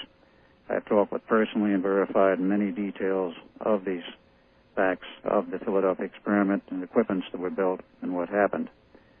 There are other people that are still working in the government, whom I know, I cannot name names, have verified all of these things, and there is no question whatever in the mind of those who have done enough research that this actually happened, both projects. In fact, so far as Montauk project is concerned, all they have to do is go out to the Montauk Long Island Point, and you can see the abandoned base for yourself. All right, here's a question from Las Vegas by fax, Al. Please ask Al Bielek about the nuclear bomb which was sent into the future and detonated. Does Al know what time frame it ended up in? Well, that is a new one on me. A nuclear bomb sent into the future. Of course, we had nuclear weapons in that time period of the 40s onward, 45 onward, and it could have been one sent through the Montauk Project. I do not know if one ever was. I have no knowledge of this, so I can't really answer the question. All right, fair enough. On our toll-free line, top of the morning, you're on the air with Al Bielek. Hello there. Hi, should I turn down my radio? Yes, turn it off. Okay, Don't just turn it down. Turn it all the way off, please. We're talking with Al Bielek, who was in the Philadelphia experiment. Caller, where are you calling from, please? I'm calling from Eugene, Oregon. All right, KPNW. Go ahead. I'm curious, what's the difference between invisibility and time travel? All right, that actually is a pretty good question. Al, what do you have to say? Okay, invisibility in terms of techniques that are used now, because I did not mention the fact that In 1947, that project was resurrected at the request of the Navy, and John von Neumann eventually did solve the problems. In 1953, I was not around for it, and I don't know what techniques he used. Invisibility is a standard technique today called cloaking, available for all the Navy fighter aircraft, the B-1 bomber, the B-2 bomber, Israeli aircraft, and others, and involves techniques which are probably highly evolved from the original Philadelphia experiment and perhaps different. The difference between invisibility is basically you are making an object invisible by cloaking it to any reflected energy. In other words, if you have no energy, light or radar or whatever, reflected from an object, you can't see it. It's still there, but you can't see it. Time travel, the object moves out of your time frame. It's physically gone from where you are. That is the basic difference. All right, I've got a big question myself for you, Al. Okay. Time travel has always fascinated me, probably more than any other subject, and here's the question. If I were to come to you, Al, and I were to say, look, I have nearly unlimited resources, certainly enough to be able to try and duplicate the project you've talked about. I want to experiment with time travel. Do you have enough technical knowledge to assist in building the equipment that it would take to do it again? I would not be able to do that fully at this time, no, because much of that technical expertise that I knew well in the 40s as Ed Cameron has not all come back. The basic theory I understand.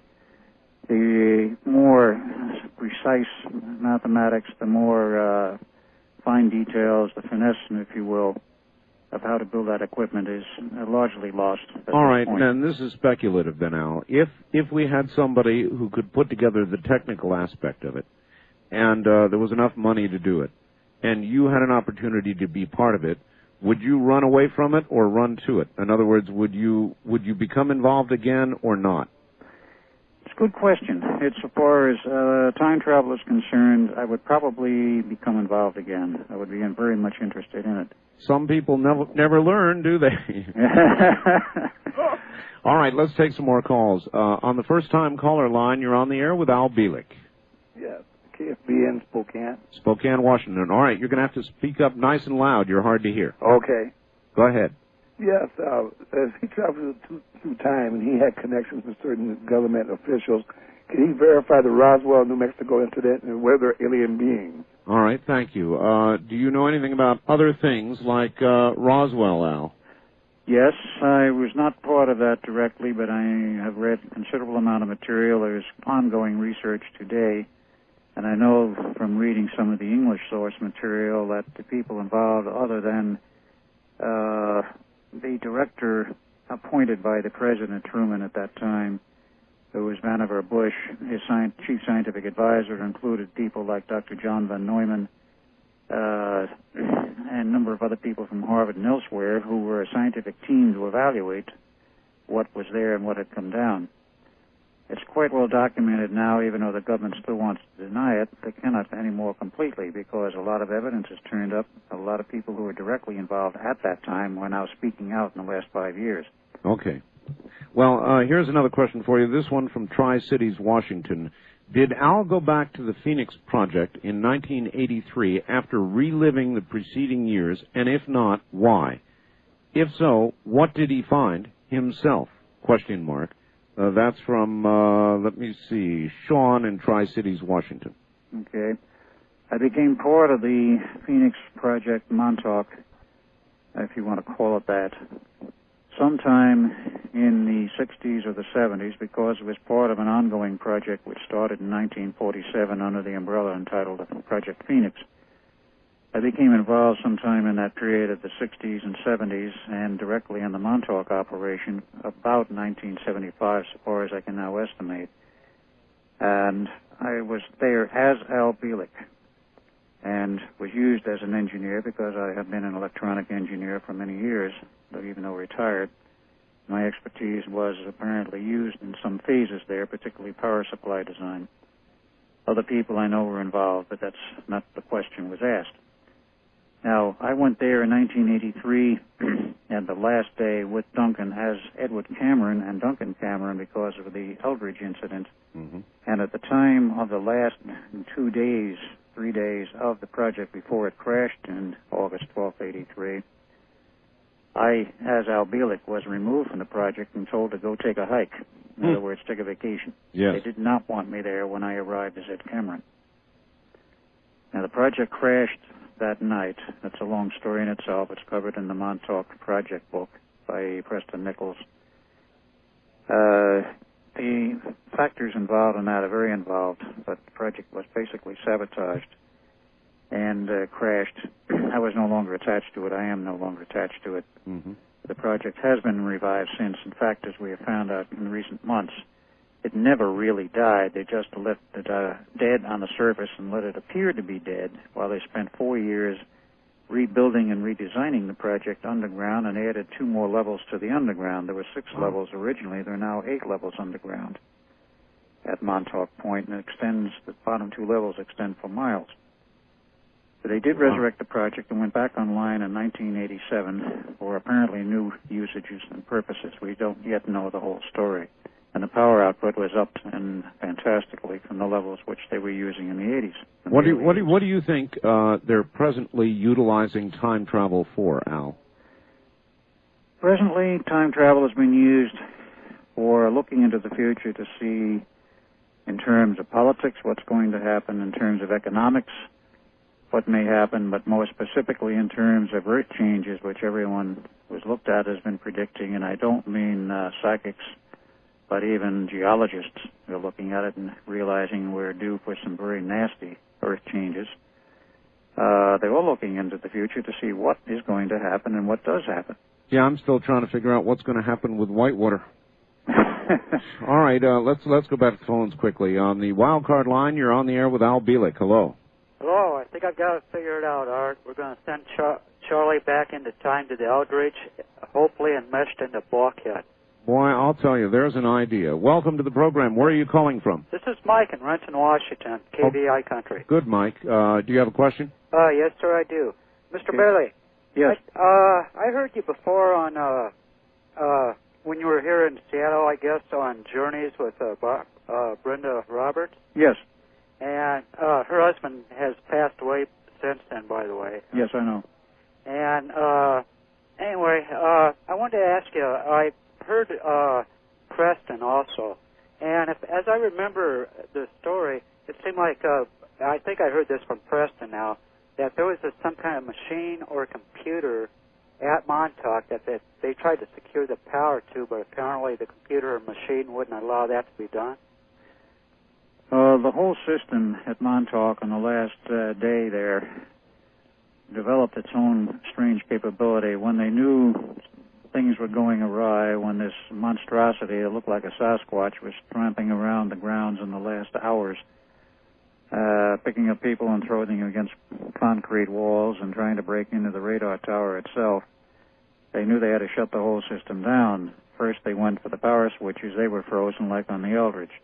Then they went and cut cables underground with torches, 2 sets of power feed cables, and even though the lights went out, the transmitter kept running. Al, I want to ask you a question, stop you right there, because I wanted to ask it the last time. Okay. When the switches became frozen and when there were arcs going on that you described of incredible voltage, yeah, that implies that a source outside your source was feeding power almost wildly to this equipment, keeping it going. Any idea what that source is?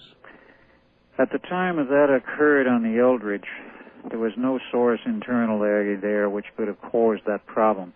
We had probably already made the transition into hyperspace, and when you make that transition, strange things happen. There probably was not normal electricity, but a form of etheric energy which appears like electrical energy. And the switches being frozen, we cannot explain, not to this day. All right. Caller, anything else? One last question. I think I heard this was from Preston also. It could have been from you. Did you see aliens at Montauk? Because I heard that they were involved with Montauk with the time travel experiment. All right. We'll hold it there. Any little green guys, Al? Little green guys, big green guys. There were a lot of aliens there. Reptilians, Leverons, Greys, and a number of other types who were there strictly as observers. Holy mackerel. There was a lot of technology, the very advanced technology on how to construct a time tunnel, which means to be able to travel through space and time simultaneously was beyond our technology in terms of the theory. That was provided by the aliens. It was a joint operation known by those who were running the project, and they provided part of the technology. They knew we could build the equipment, but they knew we did not know the theory, and they gave it to us. The reason they did it was because they had their own agenda, which was used on the Montauk project. You're getting into so many more aspects of this whole story this time, Al, that you did not get into last time, and my mouth is hanging open. We're going to take a break. We'll come right back to you. This is Al Bielek. It is the Philadelphia Story Plus. Back now to Al Bielek. Al, are you there? Yes, I am. All right, good. We've only got a few minutes before the top of the hour. Next hour, we'll absolutely take a lot of calls. Let's go to the wild card line. You're on the air with Al Bielek. Hello.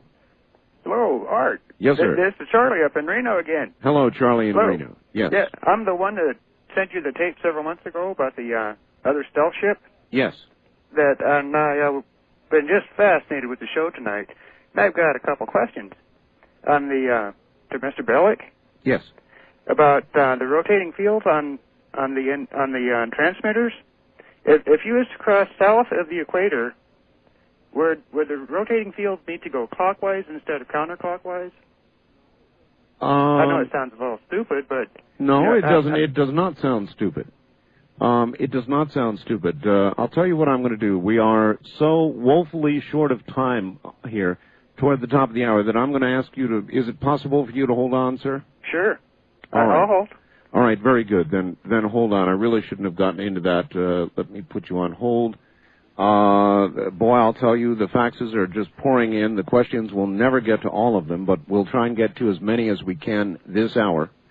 Everybody wants to know, including the people over at Safety First who are going to order one, how to order a tape of this program.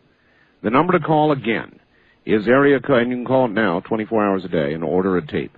Area code 503-664-7966. That will include the first 2 hours, not heard everywhere, with a lot of the technical explanation of how this occurred. Area code 503-664-7966. And first of all, I guess, back to Al Bielek. Al, are you there? Yes, I am. Good. They ask, I've got a fax here, Al, just before we go back to our caller who's waiting. Please give out the post office box and address to get in contact with you, Al, just in case we can't get hold of your book. Also, please let me know why they decided to keep you alive. So I guess first things first, what is the address? Do you have it yet? Yeah. Okay, go ahead. Post office box 671091, Marietta, Georgia. That's Marietta, Georgia, and the zip is... I'm trying to read it down here. Hang on a second. It is 30066. 30066. Correct. And it's Al Bielek, B as in Bob, I-E-L-E-K. Okay, very good. Back now to the caller who has been waiting, hopefully. Are you there, sir? Yes, I am. All right, good. Now, Al's right here. Go ahead and redo your question. Okay. Yes, Al. Yeah. Good morning. Good morning. I was wondering, when you were talking earlier about the fields on the antenna, Yes. were rotating counterclockwise. Yes. I was wondering, if you was to take the ship and go south of the equator, would the fields have to rotate clockwise in order to achieve the same effect?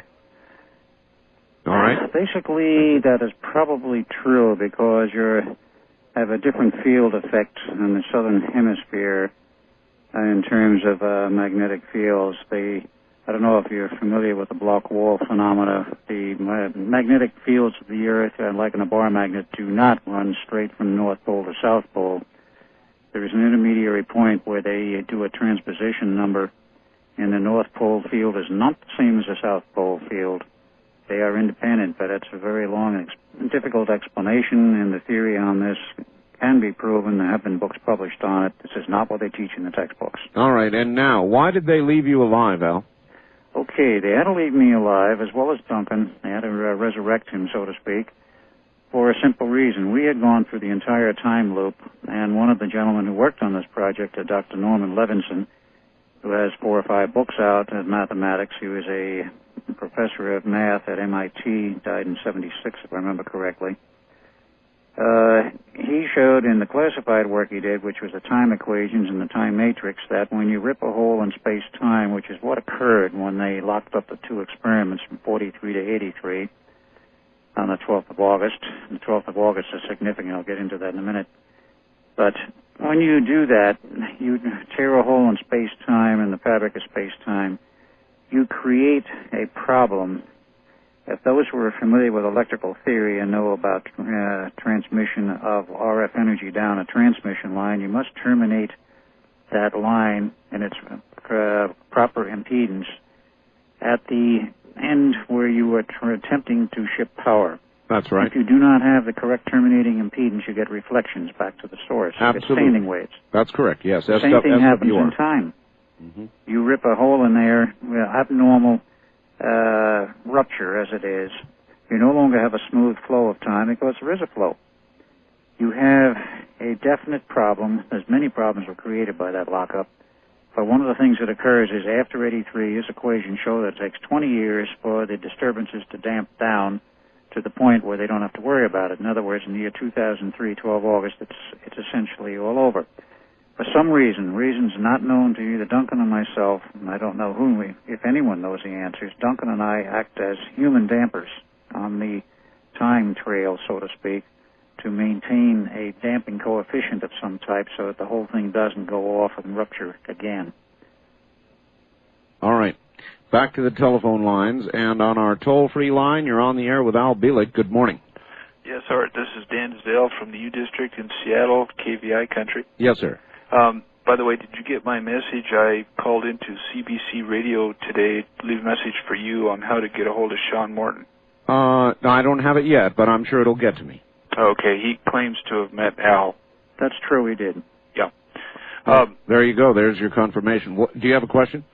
Yes, well, I got naturally a million of them, but Al, it's good to hear you again. I heard you the last time you were on the show.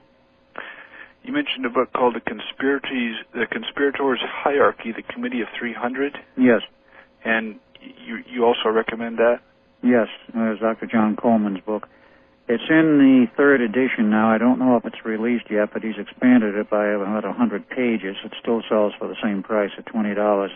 But if you want a very thorough and concise rundown of the conspiracy worldwide for a one-world government, a very repressive one-world government, and who's involved and how long this has been going on, he has more source information than anyone I've ever seen. There are others who've talked about this and published on it, but I think he has more information in one book than anything I have ever seen anywhere. I do recommend the book. Also, I was wondering what your views are on the works of Michael Lindemann and also George Adamski. All right. Thank you very much for the call, and it's interesting he should ask about Dr. Lindemann. I just had him on the air here. Well, I happen to know Dr. Lindemann myself. He's from Santa Barbara. Yes. He's been doing a lot of very good work and expose of the conspiracy. He's sort of a latecomer to it, but nevertheless, when I say latecomer, the last 5 years, he has done a great deal of homework, and he has had some excellent material released on this, and he's very heavily into it. Well, I had him on a program called Area 2000 now, and I'm going to have him on again shortly, so on a program called Dreamland. So he's a fascinating guy. Right. What was the other part of that question about Dr. Adamski? Yes. He has long left the mortal coil, as they say. I met him personally many years ago in 1954 when I was first in California, and he was a mysterious person. He made many claims, including having been on flying saucers, flying saucer craft, and speaking with Venusians and all this sort of thing. I don't know how much credence to give to some of his claims, but he wrote a series of books, and he did have what appeared to be a considerable amount of knowledge of what was going on. He was one of the mysterious people from the past that I can't give a really concise answer on, other than to say he was at a stand on the foothills of Mount Palomar for many, many years and had a lot of audience and a lot of interest. And I guess that's about the most I can say about him. All right. That's sufficient. Back to the telephone lines. On the first-time caller line, you're on the air with Al Bielek. Good morning. Good morning. Where are you calling from, sir? Sioux Falls, South Dakota. All right, go ahead. Yeah, this is Ron from Sioux Falls, South Dakota. And I was just wondering, have you ever spoken at any science fiction conventions, and if so, when? I'm sorry, have I ever spoken at what convention? At any science fiction convention. Not science fiction conventions, no. I've been at many UFO conventions, preparedness expos, UFO Expo West, Whole Life Expo, and a number of conventions across the country, including 2 in Canada. How's that, caller? Okay, I think that would fascinate some of the people in the science fiction genre to kind of open them up and make them think a little bit more than some of the stuff that's available to us today. All right, well, good point, I suppose, and I'll bet you'll be asked one of these days, Al.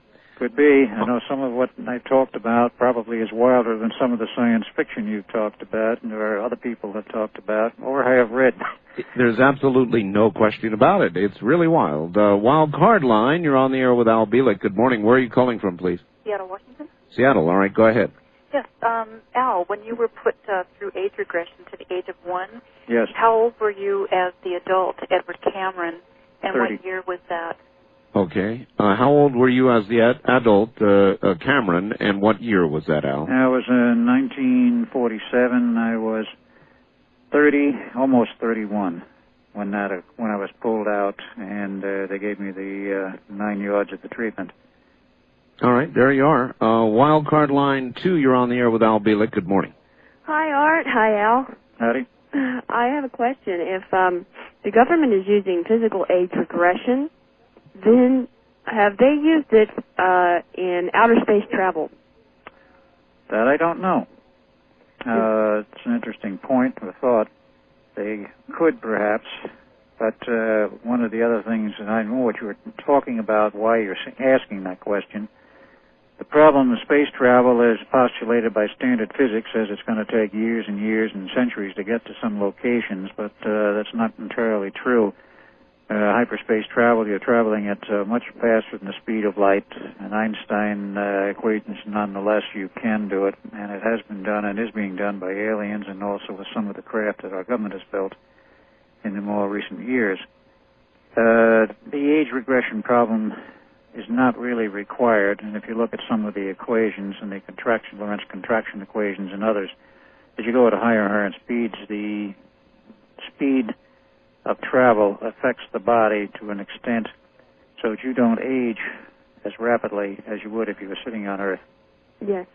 Are you still affiliated with any branch of the government, or? No. All right. Thank you for the call. You're not any part of the government now? Nope. I have not been for many, many years. Has anybody from the government approached you? Not directly. No one has. All right. The last connection I had was with 1983 with the Montauk Project. All right. On the toll-free line, you're on the air with Al Bielek. Good morning. Good morning. I have a question to ask Al. All right. Where are you calling from? I'm calling from Greeley, Colorado. Greeley, Colorado. Okay. Yes. Go ahead. Just wondering what Al thinks about Carlos Allende, better known as Carl Allen. Right. And how come he hadn't come forward over the 30 years that Carlos was running around telling everybody this happened? That's a good question. Carl Allen, whom I do remember from the Navy days as Edward Cameron, was a naval officer. He was on the SS Furioseth as an observer placed there by the Navy. And he was also a physicist. Actually, he was, I believe, a PhD in physics, and he was part of the bomb project at Los Alamos. And he retired out of the Navy, and then he led a very strange life as a recluse, and still is, and he is alive today. No, he passed away. We did? Yeah, he passed away this week. This week? We just buried him Thursday here in Greeley. I'm very sorry to hear that. Well, so were we. Because I had talked with him on the phone about last July when I was up in Colorado, and he was hoping I could make arrangements to come visit with him. Yeah, he was, matter of fact, it was just this last week. I am sorry to hear that. Well, that makes all of us then. Thank you very much, caller. Okay. So the number of people, Al, who can tell this story are dwindling. Dwindling rapidly. Well, then I'm very honored that you've told it to us. On the first-time caller line, you're on the air with Al Bielek. Good morning. Good morning. Where are you calling from? Spokane, Washington. Okay, KSBN. Mr. Bielek. Yes. My question for you is simply this. In 1947, if you were age-regressed to the age of 1 and sent to 1916 to live your life over again as Al Bielek. I was sent to 1927. Oh, 1927. Excuse me. Well, my question was, in the 40s, when you were in the Navy, Yep. As Al Bielek, wasn't Ed Cameron at the same time involved in the Philadelphia experiment? That's quite true. How can the same person exist as two people at the same time? Because I was separated in space as well as in the time period. I actually did live parallel for 20 years, from 1927 to 47. One is Ed Cameron and the other is Al Bielek, and I'm sure there was somebody in the government who made sure that the two didn't cross. As I, as Al Bielek, knew nothing about Edward Cameron until 1988. And even though I was in the Navy during the same period, part of the same period, as Al Bielek, only 45 and 46, I was in electronics. I knew nothing of the other project that was ongoing until the late 43. So the answer is there was some consecutive time trotting around on Earth, caller. That's right, 20 years of it. And that would not cause no ripples in time, as you've explained it? It would not cause any ripples if you did not meet. And being as I was not, would not, if I had met, would not be Al Bielek meeting Al Bielek, would be Al Bielek meeting Ed Cameron. I would question whether there would be a serious problem. Theory of time says you avoid assiduously meeting yourself in a time loop because it could cause great disturbances. All right, caller, we've got to hold it there. Thank you very much for the call. Al, hold on just a moment. We'll be right back to you. Al Bielek is my guest. Incredibly fascinating stuff.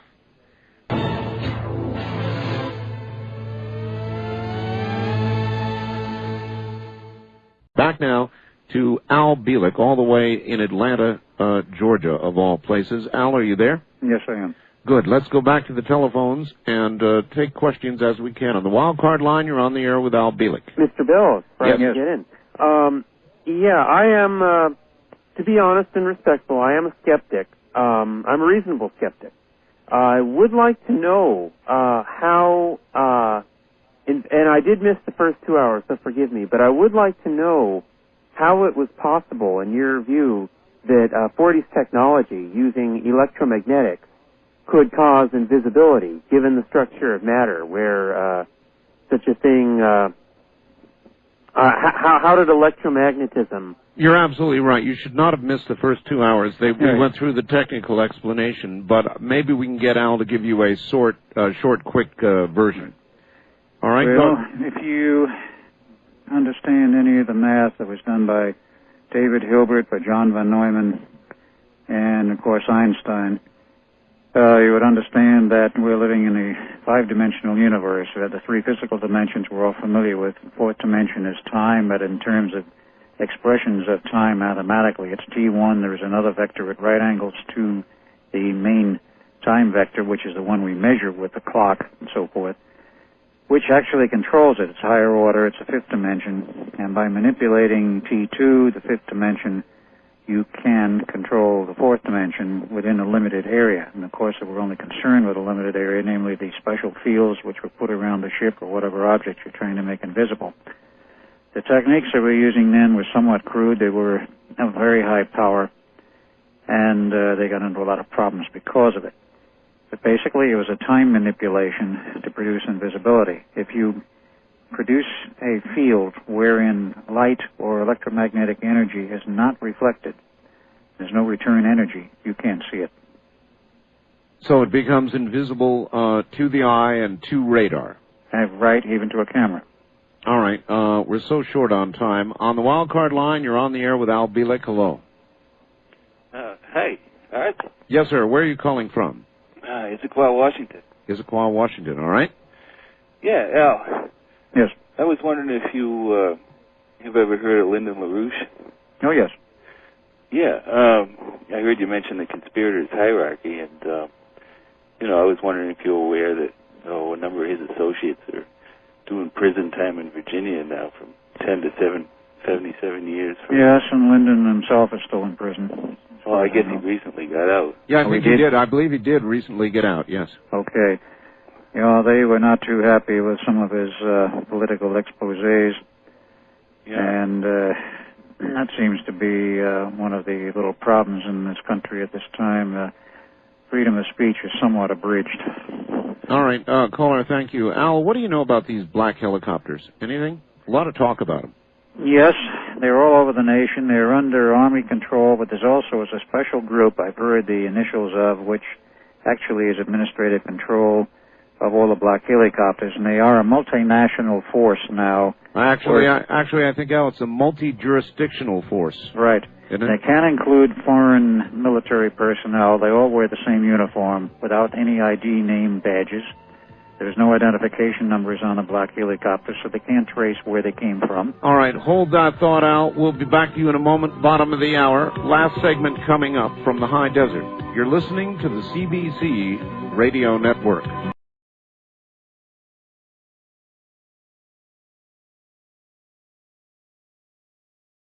Back now to Al Bielek. Al in Atlanta, Georgia. Are you there? Yes.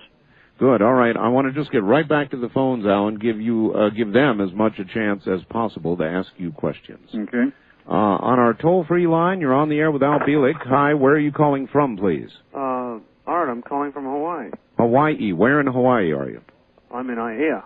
Okay. Welcome to the program. Thank you. If I could, I'd like to take Mr. Bielek back to the roots of this technology and ask for a comment or an opinion about something that I have found out about Dr. Tesla, and a question for Art after that. All right. What about it? All right. From what I've been able to read about Dr. Nikolai, I believe, Tesla, he had the uncanny ability of being able to have such powers of visualization that he didn't need blueprints, he didn't need plans. He could visualize in his mind all the inventions, and there was quite a few in varied fields in his mind, and it worked perfectly. And he was able to, and in his early days with his early inventions, and he scooped the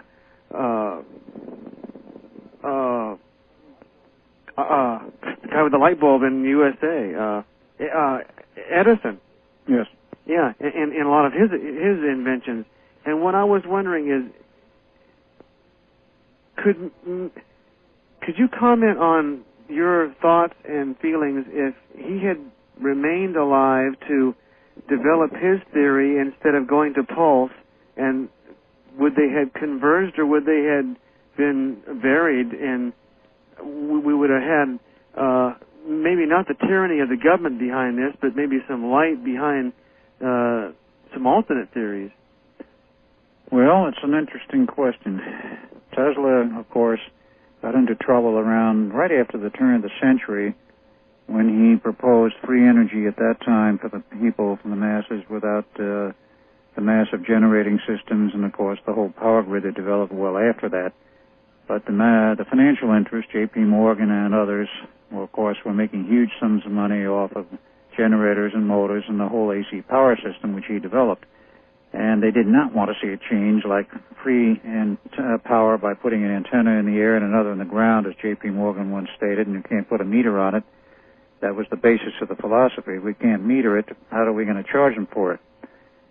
So he became, over a period of time, deliberately thrust into the position of being a non-entity, the word almost in the dictionary, and the only credit they gave him was the invention of the Tesla coil. He did develop improved free energy. He did develop particle beam weapon systems, a death ray system in 3839. Allegedly, I've not been able to prove it, an anti-gravity system. Many advanced ideas. He was well known, better known in Europe than here, but the scientific fraternity knew him here very well. But he was a political non-entity, and it was an embarrassment, apparently, to certain other interests. He could have prevented the problems we have with air pollution today from the excessive use of fossil fuels, and he wanted to do that. he warned about it, but he was not allowed to do it. All right, very quickly, because we're almost out of time. Caller, did you have one other question? Well, I certainly do.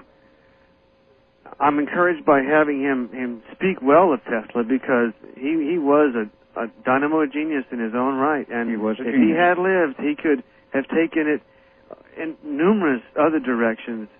Many people believe that. All right, thank you very much for the call. That's Hawaii, and that certainly is true, had he lived. And on the second wild card line, you're on the air with Al Bielek. Good morning. Yeah, good morning, Art. Now, this is Gary in Yucca Valley, California. Yes, go ahead. Yeah, I sent you a fax a few minutes ago, so I'll just probably reread what I was going to send you. All right, what is it, Gary? Al, what I want to know is, if it's possible to physically age someone, mentally and physically, to age 29, and you say you still know people in the government that can do this or have knowledge of it, what I'm saying is put me in touch with them, because I'm paralyzed from the chest down, and I imagine I'd be well again. And so please, so I'm not being sarcastic, sign me up. Get me in touch with somebody that can do that, because I'd sure in hell love to be 25 years old and able-bodied again. All right, Gary, thank you. And, Al, what about that? In other words, if that technology exists, is it still being used today? So far as I know, it probably is, but this is one of the highly restricted government technologies, which is only used for their own. They don't want it out to the general public. And that's really all I can say about it. It would be nice if it were available to more people, but if everybody availed themselves of it, nobody would ever die or age. Then we would have even worse problems than we have. Now, and so far you continue to age, so I can only presume if you had the ability to get in touch with anybody who could do it, you would have done it already. That's for damn sure. All right. On our wild card line, you're on the air with Al Bielek. Good morning. Yes, Art, I know you're trying to squeeze in as many calls as possible, and before you cut me off, could you please allow me to finish my question to Al Bielek? Well, yes, I'll try and let you finish. You should just get to it. Okay. I was in the middle of a question earlier, and you cut me off. I didn't get to finish asking the question. Well, all right, finish it, please, quickly. I asked real quick about how old he was when he was age regressed, and what I really wanted to find out was what was the apparent situation to the Bielek family when they just received a 1-year-old baby. Was it an apparent adoption to everyone? And how old are you now, Al, and how old would Edward be, and is he still alive? All right, does that conclude it? That's it. All right, thank you. Okay, so far as the Bielek family was concerned, I don't know fully just how it was handled, but I think it was a case of an adoption to place a son that was born to them, actually, and was alleged to have died. 4 months before my legal mother died in a nursing home, she came up very blankly one day, staring at me and said, quote, "The baby's dead, isn't it?" unquote. Since I was the only child, this means there was a memory in my legal mother's mind of another child who had died, which says I was an adopted replacement, and then everybody concerned was brainwashed and forgetting about it, except before she died she started to remember. That is probably the way it was done, is all I can say on that. As Ed Cameron, I was 30, almost 31. I was born in 27 according to the birth certificate, which means I would be 67 at the end of this month. But had I lived as Ed Cameron on through in a linear fashion, today I would be, as Ed Cameron, I would be 77 going to 78. Mm-hmm. And the 2 lifetimes in series says I would be somewhere around 97 if you put them on end to end. However, that does not... As a matter of fact, how old are you? According to my birth certificate, I am 66, almost 67. Almost 67, okay. All right, Al, I would like you to hold tight just a moment while I take my last commercial break, and we'll be right back to you. Okay. Al Bielek, The Philadelphia Experiment.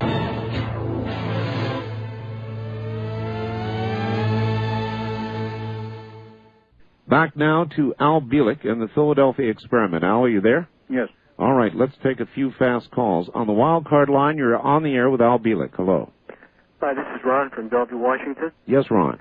A question that concerns me about time travel, that is, as the Earth is going through space at basically hundreds of thousands of miles per hour, it's displacing its placement. How do you account for the displacement, not just the time, but the displacement? It does not have any effect in terms of time. The whole thing is interlocked. Sure, the Earth is traveling through space, and so is the solar system. But this does not have a direct effect on time travel per se. If you're only manipulating one of the dimensions, namely time, you do not affect the other three, unless, of course, you develop a system where you can affect the other three simultaneously. Yeah, it seems like your position, you're left far behind. If you're talking about many years away, you're very far behind in position. How do you count the positioning? You're already moving with the Earth, and you don't cease to move with the Earth. To cease to move with the Earth and be left behind would imply a change in physical location, a movement physically as well as in time. You're also rotating then, too?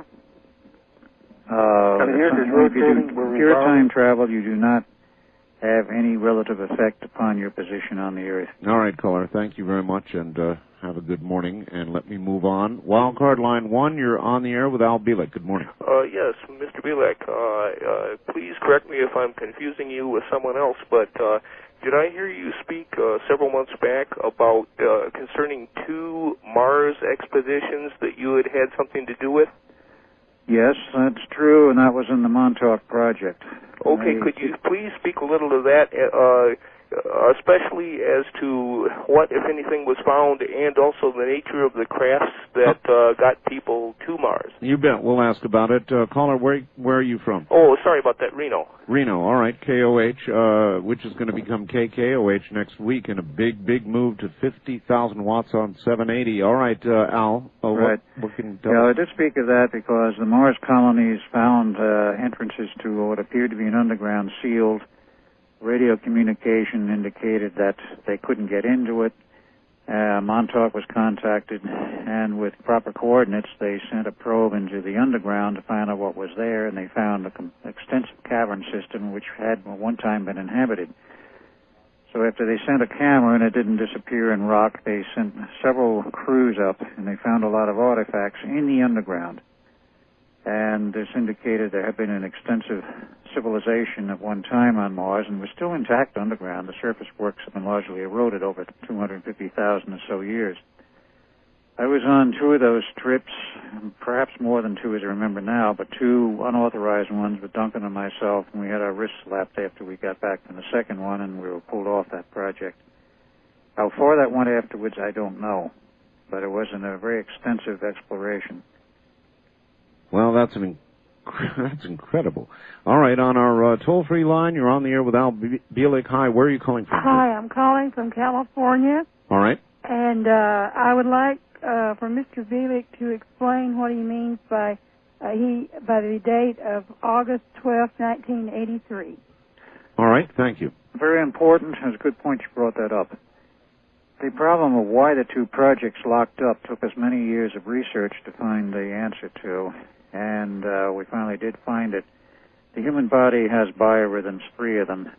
So we found that and the scientists found this eventually in the mid to late 80s, that the Earth has its own biorhythms, 4 of them, and they all peak out, all 4 of them at one, you might say, massive peak point once every 20 years, and that date happens to be the 12th of August, 1912, 23, 43, 63, 83, whatever. Uh-huh. And this provided the synchronization for the 2 experiments to lock up. See, with the Eldridge ran a test on the 22nd of July, there was no lockup and there was no problem. Montauk was operating during that period. I don't know if they were on that specific day or not in 83, but nevertheless, Montauk had been operating for years. There was no lockup with any prior test until the 12th of August. Had they conducted that test on the 14th or on the 10th, I'm sure would have been no lockup, producing the movement into hyperspace. Was that just good fortune at that point, Al, or did they know what they were doing? No, somebody at Montauk knew what they were doing, and this was part of the alien agenda. They wanted that lockup to produce the rift in space-time to get large spaceships through to planet Earth with large numbers of aliens. Wow. The history of the alien invasion starts about 1947 in terms of large numbers of ships. All right. Wildcard line 2, without a lot of time, you're on the air with Al Bielek. Where are you calling from, please? KMDI Country Yard. Yes, in Bakersfield. Go ahead. Yes. How far back in time have you traveled? Myself? Al? Yes.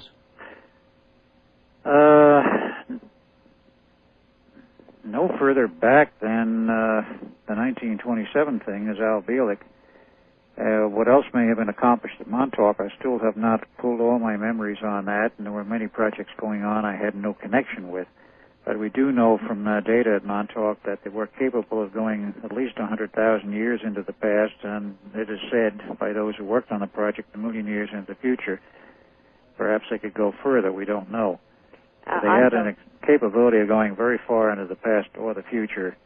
I did not engage in any of those far-out trips, not to my knowledge. Had you ever altered the course of history? I'm sorry, what? All right, I got it. Thank you, ma'am. That's Bakersfield. Have you ever altered the course of history, was the question. Not to my knowledge. I cannot say with absolute certainty I have not had some effect on it, but Montauk has had an effect on the future history. The lockup of the two experiments has had an effect on future history. And the current use of Montauk is an attempt to change the future by stabilizing the Earth in its orbit. And it's another long story in itself. I'll bet it is. There are so many. On the toll-free line, you're on the air with Al Bielek. Hello. Yes, good morning. Good morning. Where are you, ma'am? Arizona. Arizona. Yes, it's a wonderful show. And what I wanted to know was, how do we communicate with the aliens? All right, thank you. A lot of people want to know that one, Al. How do we communicate with them? Well, that's a very good question. I think the answer is more in the line of we don't contact them, they contact us. Don't call us, we'll call you. Exactly. Great. Now, there are some people who are psychics claim they can do it on command and on demand. Possibly so, but nevertheless, in a very real physical sense, the aliens are now rather reticent to talk with too many humans. There has been a great deal of problems with the U.S. government, and we have our own Star Wars defense systems in place in orbit, and they have let orders out that anyone who comes closer than 250 miles to the surface of the Earth, unless they are invited, will be shot out of the sky. First-time caller line, you're on the air with Al Bielek. Good morning. Good morning, Art. Where are you, sir? Calling from San Luis Obispo, California. All right, go ahead. Much earlier in the broadcast, Mr. Bielek commented on the psychotronics, and I was wondering if he could expand upon that a little bit. Basically, what is it, and what it entails, and what sort of things does the science of psychotronics study? All right, thank you. Psychotronics, what's it all about? Psychotronics is basically the study of the science of the interaction of mind with matter, more specifically electronic devices, and how they can interact with the mind using devices or devices interacting on the mind. And there is an organization, the United States Psychotronics Association, that has been in existence since 1975, specifically to study that aspect, and people who have worked in that field for years, men like T.G. Hieronymus, now deceased, were one of the heavy mainstays. And the work really goes back to an MD in San Francisco at the turn of the century who started out the whole business. But it's well developed in the civilian sector, but the government also has their own programs going, well covered, very well established, and very advanced. All right, listen, Al, we're about out of time. You're a real piece of history, you are, and I would like to give everybody an opportunity to get your address, a place where they can contact you one more time. Okay, then contact me at my post office box. That, again, is Post Office Box 671-091, Marietta, Georgia, Marietta, Georgia, 30066. And please allow a couple of weeks for a reply. Well, I bet you spend a lot of time answering correspondence, don't you? I have spent a little time at it. And I would preferred, if you can, put in a phone number. You'll get a faster response that way. Very good. Al, again, it has been a pleasure interviewing you.